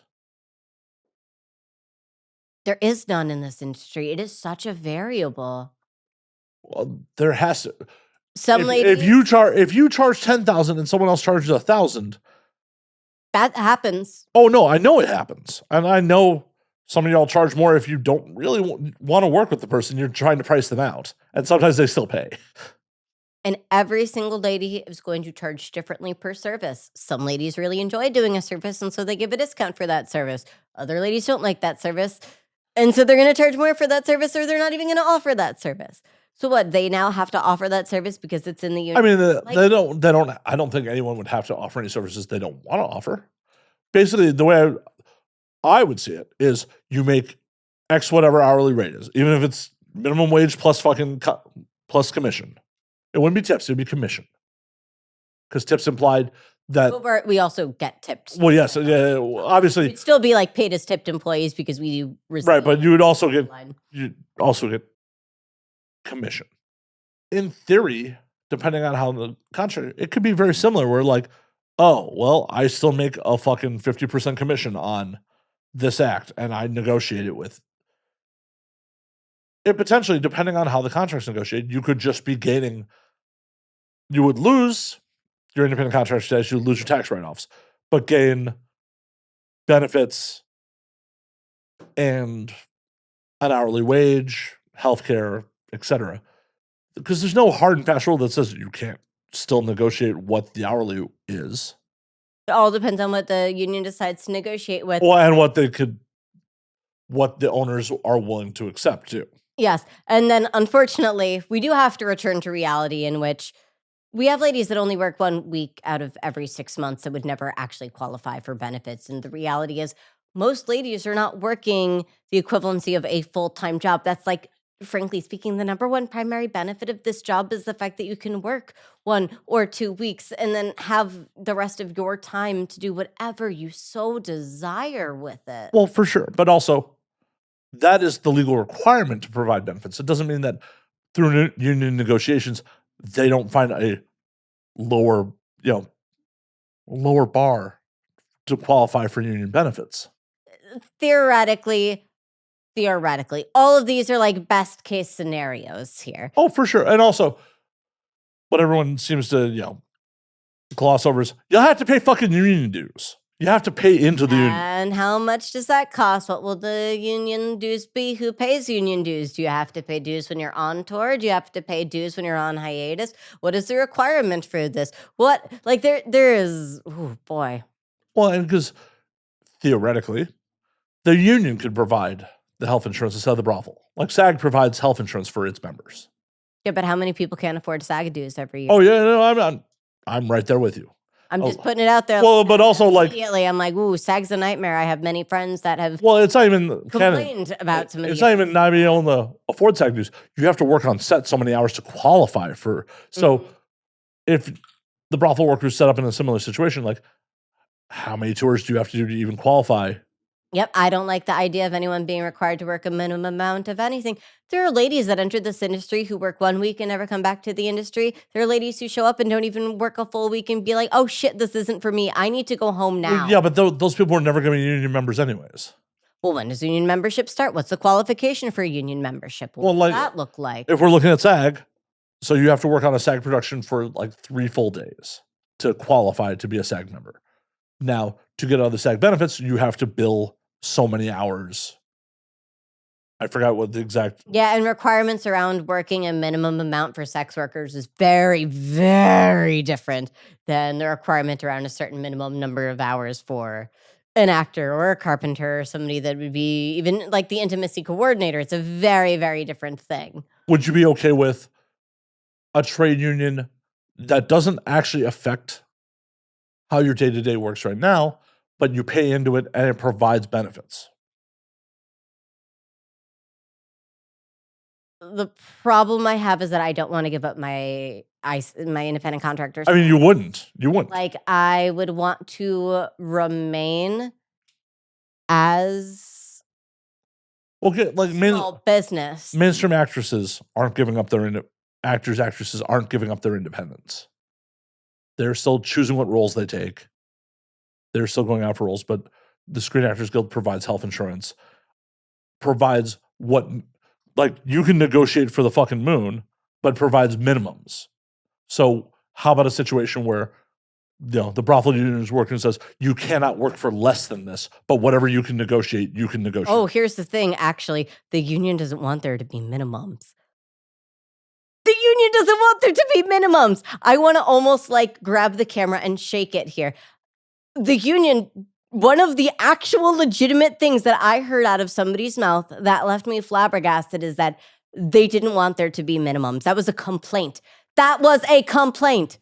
Well, because like, and I'm milling this over in my head, wouldn't that be the best of both worlds? Where it's like, hey, we are collectively negotiating that you cannot work in a brothel and make less than this. No, that's not what they want. They want that there should be no minimum. So it's like that would be nice if it was a higher standard. But again, here is the reality. Everybody is different. All services are different. Sometimes it's sex, sometimes it's companionship. It is so difficult to say what is the minimum. And what does that look like? Okay. If I'm going to do a week-long tour, I am guaranteed that I'm going to make X amount, whatever that X is. Which is, you make it far below what you would realistically make if you're actually working for that week. There's no way in any planet ever whatsoever that contract is agreed to by any sort of ranch. There is no way. Zero chance. There's never a zero chance.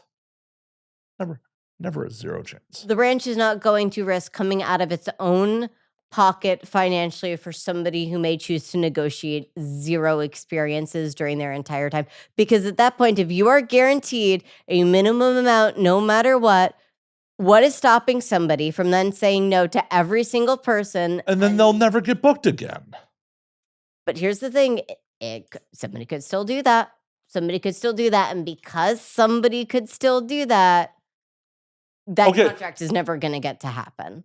Okay, sure. Most likely not. But say it's $1,000. Say the minimum's $1,000 for the week. How many people would be willing to sit in a room for a week for $1,000? I think a lot of people would be willing to sit in a room for a week and completely burn all their fucking bridges at that location for 1 week. Well, no. Why would anyone hire you next door if they heard you did 0 bookings?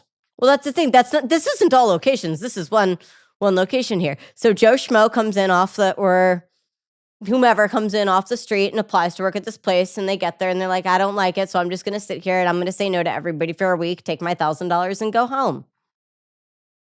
Nothing's stopping them from doing that. Yeah, well, $4,000 a month if you manage to do that for 4 weeks in a row. If there's, I'm sure the ranch owners speak to each other. I don't know, but what if the union says that they have to be there for 4 weeks? I'm just putting this out there. Like it is one of those things where that's not going to happen. I don't see that happening. In an ideal world, wouldn't that be better though? In a perfect world, there's lots of things that could be better, but will it be better? I believe what actually exists in the real world rather than off of hopes and dreams and wishes and promises. Hey, everything was hopes and dreams until it became reality. Yeah, I don't see that. Oh, I don't necessarily see it happening either. I'm just saying, in an ideal situation, a minimum guarantee, paying into a system that could provide health insurance, Because just because you're a responsible businesswoman and have your own health insurance doesn't mean that everyone working in brothels do. Correct? I mean, everyone's an independent contractor. Right. So a system that could provide health insurance, a system that could provide some other benefits might be okay if you were able to pull it off correctly. There's a lot of ifs. There's a lot of ifs. There's a lot more ifs versus the I know what the current system looks like. Well, this is the evil you know. And again, it's really not that evil when the earning potential is multiple 6 figures per year. Is it really that shitty? Is it really so bad? Well, it's not. It's really not that bad of a system. Like, it's kind of actually really comfortable and nice. Like, well, of course it's comfortable and nice. You thrive in it. Not everyone does. And it's not the environment for everyone. Maybe some of those girls should just go back to porn or go do something else. Like, I'm just putting this out there. A lot of the girls who have all these complaints about ranches don't even have the ranches as their primary income at a certain point. So it feels very ridiculous for somebody who doesn't even identify as a full-time brothel worker to be telling me how I, who have been doing this for 10 years and do this as my full-time income, how in the world my business place should be ran. It just... Of course, this white male should tell you how your business should be ran, right? Well, that's who they have organizing the union, is some guy who may or may not know anything about this industry and hasn't put forward any idea as to what it's going to be or not be. But he's going to make us all employees, guys, and that'll magically make things better, maybe, possibly. So what you're saying is I've come up with more ideas on this podcast than he has? You have literally presented a more thorough conversation than a single person associated with the union. You have probably put more thought into it now over 2.5 drinks than they have in however months that they have been doing this. There has literally been 0 plans presented. They have not even began to conceptualize what this could or would look like. Just, we want change. What do you want to change? Stuff. What's it going to look like? Something. That gives me so much faith. Matt Slayer, your brothel union president, 2027. Come on, let's do it. Jesus Christ. Or we could just be independent contractors. Oh, I just want to draw a salary. And that's the other thing too. God bless. I don't want to pay for another person's goddamn salary to negotiate shit that I can negotiate for myself. Thank you very much. You don't want to pay my salary? What the fuck, Alice? No, I don't. Podcast over. Honestly, like, I don't need, I'm going to just say it. I don't need the union to be my goddamn pimp and also reaching into my pocket and taking money mandatory in the form of like, oh, you have to pay dues now too. Great. So I give the ranch 50% and then I give the union, 20% or however much they fucking negotiate for. I don't need another goddamn person taking a percentage of my income. What if they were able to negotiate where the brothel gets only fucking 40%? If they were able to, negotiate. Right, then that doesn't mean I want to give the 10% to the goddamn union. I want it to go into my goddamn pocket. What did they do for me at that point? They just took 10% of the money. Yeah, but what if they're providing medical benefits, shit like that? Are they? Are they really? Because they haven't presented any plan that actually shows that they're. Well, this is why I'm running. This is why I'm running for 2027. Come on. I'm presenting no, that 10% would cover your medical dues, maternity leave. I don't want kids, but that's nice. Well, it's not all about Alice all the time. I hate to break it to you. We're fighting for the sisterhood here. I don't know, man. It is just. I said that with a straight face. Shit. It's really tough. It is a tough one.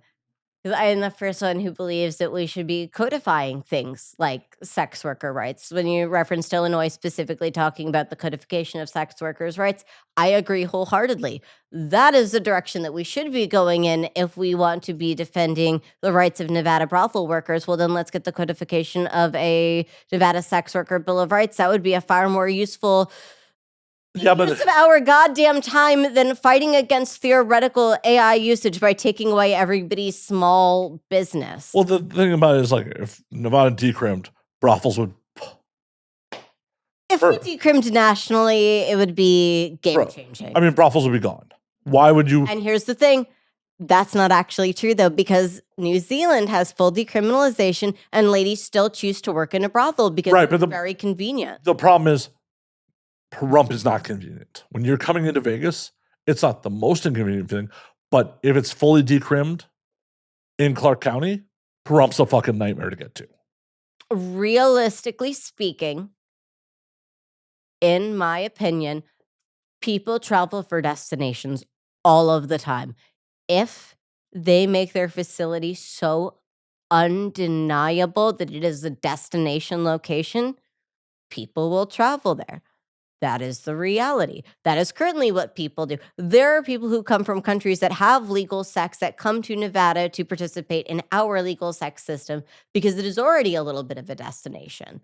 Granted, if it was everywhere, they would have to spend that much more money investing in it. But even rural areas of New Zealand still have brothels that manage to flourish despite the fact that there's also independent contractors.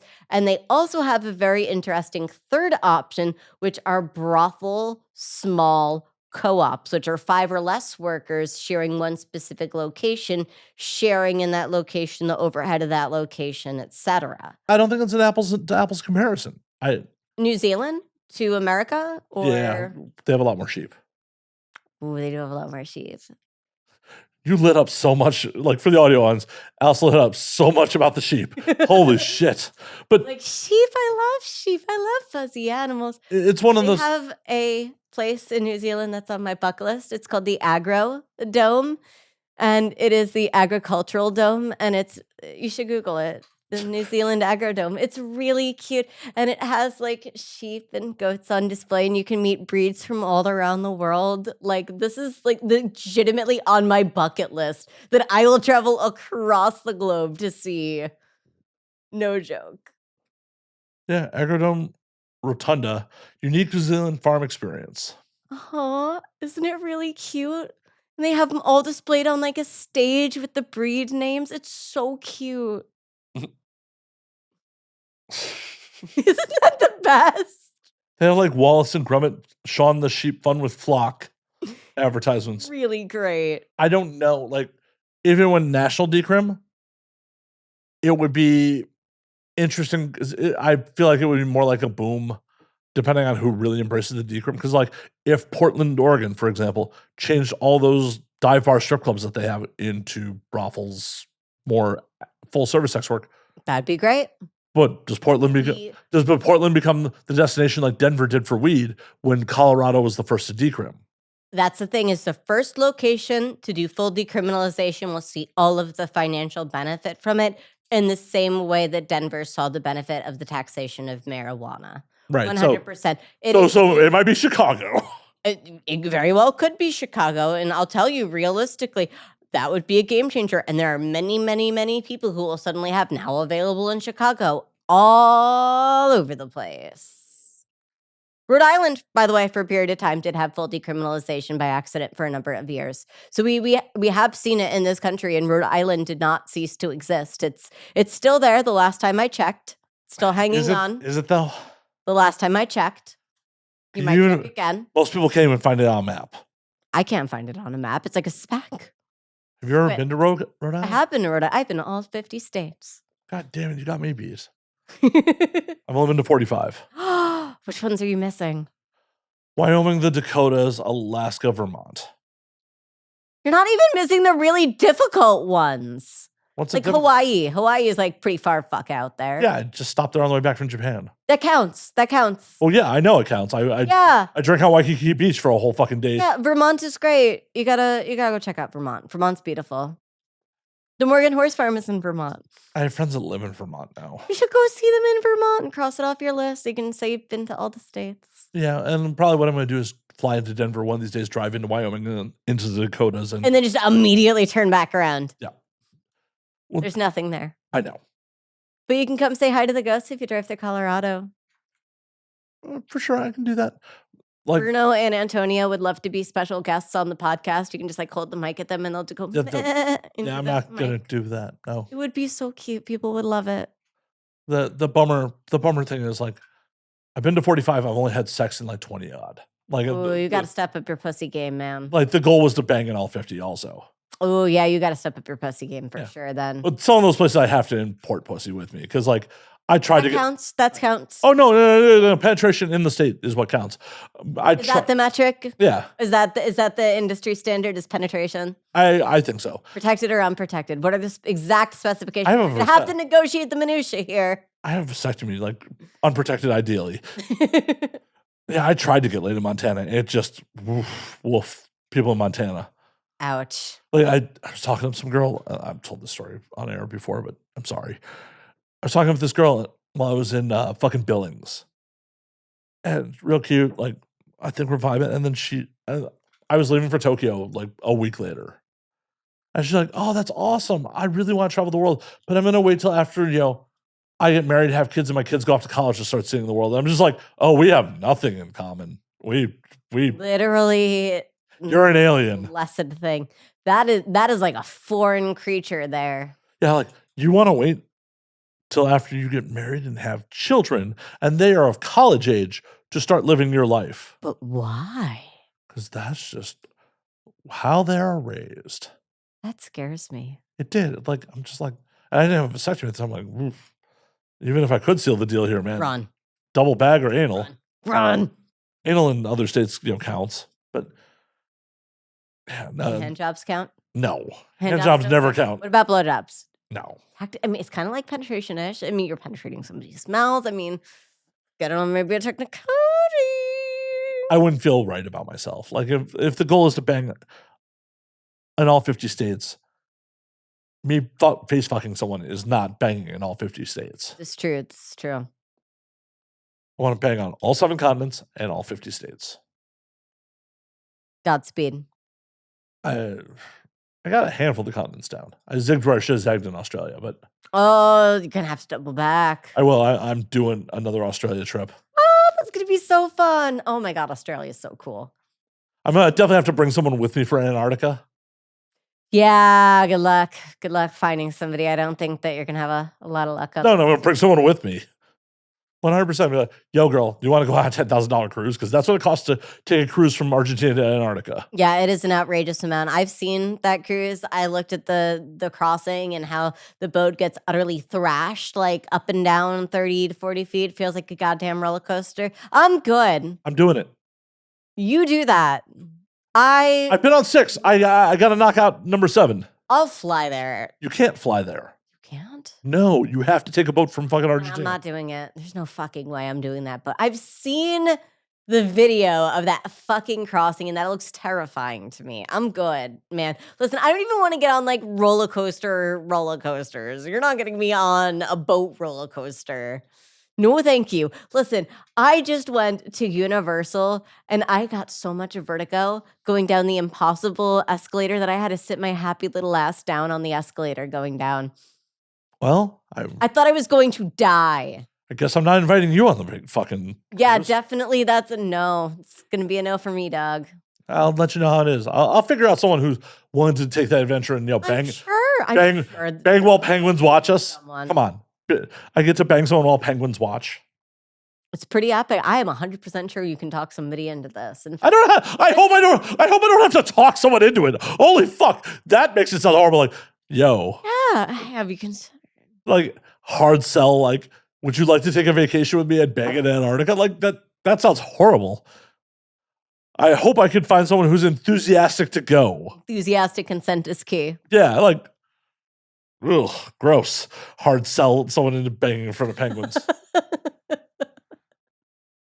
But yeah, I have to go back to Australia and Africa. I have to do do-overs. Like Reduce.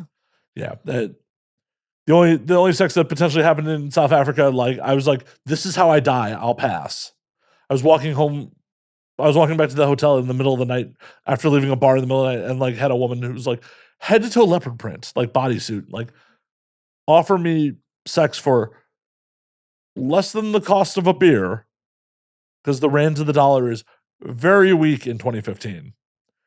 And I'm like, no, I'm quite good. Thank you. This is how I would die. I'm not a fan of ever engaging with street level sex work anyways. I think it's the risk versus reward is just not there.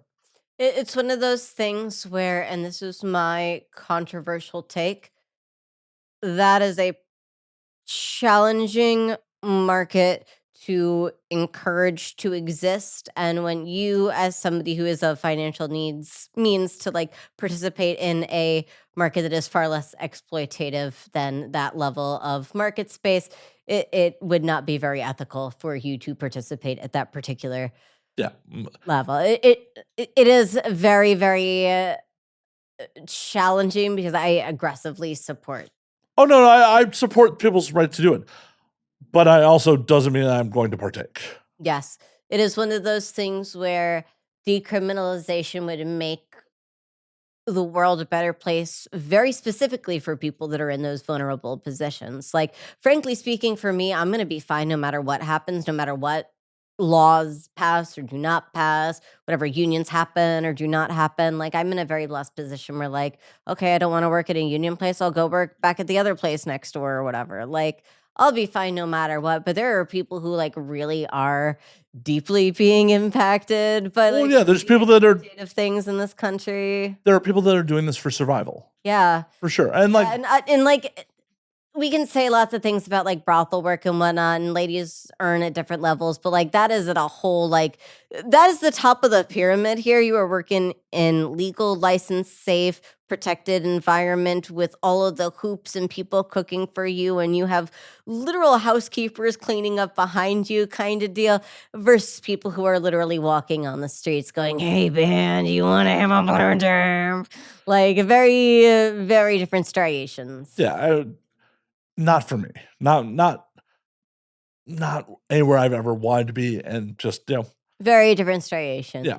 So I very graciously passed because the first thought was like, yeah, this is how as an American tourist I die in South Africa. This is like I the price point was like, that seems like way too low for the services you're offering. There is like one, I wasn't attracted to her and like just not into that level of sex work in the first place, like as a consumer. Yeah. But also like that seems like the price point where it's too good to be true. Therefore, something bad is going to happen because this is too good to be true. Because when things are too good to be true, they are. Typically, yes. So I was just like, no, I'm cool. So I did not meet anyone else in South Africa that like I was very much talking about a very cute blonde karaoke host at one night, but like never got any further with that. Though she did drag us out to like a fucking Rugby World Cup game at a pub, and that was a magical experience. Ooh, here's the topic change for you. Did you apply for LA 28 tickets for the Olympics? No, I'm going to leave town during the Olympics. Really? Okay. Well, I'm trying to get LA 28 tickets. Well, like claim 2 years dibs on renting your place when that happens. Yeah, you can Airbnb my place while I'm gone. Sure. Legitimate though. Like I am going to the equestrian games. If I've got my ticket time on the 11th, I'm crossing my arms, my legs, everything in a desperate hope I can get reasonably priced tickets to something cool. Yeah, 100%. You can Airbnb my apartment while I am going to be the fuck out of town during that. It's going to be like a natural disaster here, dude. It's yes, why I'm going to be fucking gone. Awful. Holy shit, man. LA is going to shut down for an entire month. This will be a disaster zone. Yes, I'm going to be the fuck gone. And good news, you'll be able to Airbnb your place for a huge chunk of money, literally that entire month. Yeah, to Alice Little. Because I'm not letting random. I won't be there for the whole month. Like, you figure between me and everybody else that we know in the industry. Yeah, I'm not letting randos in here with my fucking equipment and my livelihood in here. Yeah, no. There's enough people that you know in the industry that are going to need to come in and like. Yeah, I know them. I don't trust them. You I trust. Oh, I'm special. Well, I also know you have enough money to replace my shit if you break it. This is true, and it's not like I'd be touching it either way. Right. But we'll discuss that in a year or so. But yeah, I'm not going to be anywhere fucking near the city during the Olympics. I'm going to be flying the fuck out. The flights will be so cheap out during it. Yeah, dude. Oh my God. Getting in is going to be a fucking disaster. Right. Getting out will be dirt cheap. Getting back will be dirt cheap because they got to get the planes here to get people out afterwards. That's true. So fly to another major city for the whole fucking time, do some remote podcasting, life will be golden. life will be fucking golden. I'm absolutely not going to be here for that. That's fair. That's fair. Maybe I will go to Africa and bring someone. Like, I will bring someone. If Cape Town is still, Cape Town should still be rad by then. Like, hopefully they've solved their water problem. Yeah. Anywho, I have to still bang it. I still have to bang in Africa and Australia. Okay. I've banged in Europe. I've banged in Asia. I've banged in North and South America. So doing good. yeah. Yeah, I think I haven't done Australia, Africa, Antarctica. Have you been to Africa? No, not yet. Not yet. Yeah. Cape Town's a rad place. Like, It's good to know. It's on the list. I love to travel. I travel by zooming in on Google Maps and just finding an obscure area and going, well, that looks really interesting. I think I'll go to this really remote town in Kazakhstan. Sure. yeah, I enjoyed. It's like a vibe. I enjoyed Cape Town. I'm not sure I would go back because it's just such a fucking nightmare to get there. It was like flight from LA to New York, New York to Paris, Paris to fucking Johannesburg, Johannesburg to Cape Town. Ooh, that's a lot of. Yeah, a lot of travel. Ooh, that's pretty rough. Yeah, Thailand's not bad. Connections through Japan. Yeah. It's easy. Just hit Japan, stay there for a couple days, and then bop on over. Oh no, stay in Tokyo for a couple days. Oh no! Twist my arm. I love Tokyo. You have problems getting me back on the plane is the problem. Yeah. Going back home from Tokyo, that's a really tough plane to get on. I hesitate every time. Every time I've been to Japan 3 times, and every time I'm like, I don't want to go. I love it here. This is heaven. I kind of want to move here. And they're making it really hard to move to Japan now. Holy shit. Yeah, they do. And it's one of those things where, like, I love visiting there. You will always be a second-class citizen there. This is true. Yep. 100% yes. But I do love it there. And one of the things I do kick myself about, and I will continue to kick myself about, but I know in retrospect I made the right call. Right before I moved to LA in 2014, I had an opportunity where, like, I had a bunch of money in the bank. I had no apartment. I could have gone and done like a month in Tokyo, like in a furnished apartment. And I chose not to. And the reason I chose not to is because, like, I'd been a full-time road warrior for like the better part of 3 years at that point. And I was feeling that would have been really pushing it. Like, I was already feeling like I was guest starring in my life. And I'm like, do I want to go isolate myself for another month in a place where I don't speak the language? Here's the thing. Yen to USD is getting increasingly reasonable. This past year, we've seen really good yen to USD. Oh, I mean, it was ridiculous when I went a couple of years ago. But in 2014, it was pretty 1-to-1. And it wasn't so much the money thing. It was just more of the, I'm already feeling super isolated. Do I want to? Oh, that wouldn't have been healthy for you to do for a month at all. No, but in retrospect, I'm like, am I ever going to have the opportunity to do that again in my life? You will. You'll be able to make it for yourself. That actually might be the thing to do during LA 28 would be to go the fuck over there for a month. You can find Airbnb and month-long places really reasonable, especially if you're willing to do the fucking stairs up to some of those high-rises in Tokyo. And holy shit, pro tip, anybody who's traveling to Tokyo and renting an Airbnb, check and see what floor you're on. Because you may end up being on the 15th floor and they may not have an elevator, and you may have like 2 giant suitcases that weigh 40 pounds full of Pokemon stuffed animals that you brought to bring back home. And then you have to carry them up 15 floors. Thankfully, I've never encountered that. The 2 Airbnbs I've stayed there was one had an elevator and one was on the first floor. So yeah, I fucked up my last trip. Don't make that mistake, guys. Learn from my mistakes. And the first time I stayed there, I was at the Ritz-Carlton.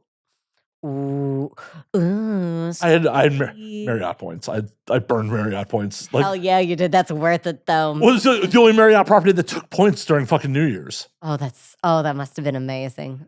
320,000 points for 5 nights. Worth it. 1,400. It was, like, retail would have been a $1,500 a night room, so it was so fucking worth it. That must have been gorgeous. It was great. You could see Mount Fuji from our fucking window. It was because the Ritz-Carlton Tokyo starts on the 40th floor. That's amazing. Oh, that's amazing. That must have been so cool. It was pretty rad. I was very happy to have sex in that room. Hell yeah. Gotta make good use of a room like that. Yeah, the first time I was there, I'm like, I'm staying with my buddy. Like, we have 2 queens. I'm staying with my buddy. I'm like, I need to fuck in this room. And like, why am I here with another dude? And then met a girl in a bar and like, initially we tried to bang in the bathroom at the Ritz, and then like marble floors are hard on the knees. Yeah, that's pretty rough. So they don't even do that in porn. They don't even do that to girls in porn, man. Drunk decisions and trying to be respectful to the person I'm sharing a room with. And then eventually we're just like, we're moving to the bed. And then he Yeah. very awkwardly was like, got space for a third. I'm like, no, we do not. We're both, Bye. we're trying to finish. He's like, I'm going to go have a cigarette. Yeah, you should do that, man. Yeah, he very much came back well before we were done. And I'm just like, yeah, man, we're not done. Enjoy the show. Like, Tough. yeah. Life goes on. It does. Godspeed. That's great. Yeah. But, I love Tokyo. oh, We should definitely do some like Tokyo episodes of now. And now we drink in Tokyo. I have. Should do more. I have. Like, way to like not Listen to every of the several hundred episodes. How many hundreds of episodes do you have? close to 500. Yeah. There are only 2 from Tokyo. We'll do more then. I will. Oh, it is time for Korean barbecue, Alice Little. Yay, Korean barbecue. So before we get you out of here, when we last call on this motherfucker, where can they find you on the things? On the site, I have a website. TheAliceLittle.com is my website, and I own it. That's how you know it's me. And I link to all of my socials and my OnlyFans and my email, and everything's on there. It's really easy to find me. Find Alice. She's easy to find. Very small, but easy to find. I am one of one. Well, until next week, drink up, motherfuckers.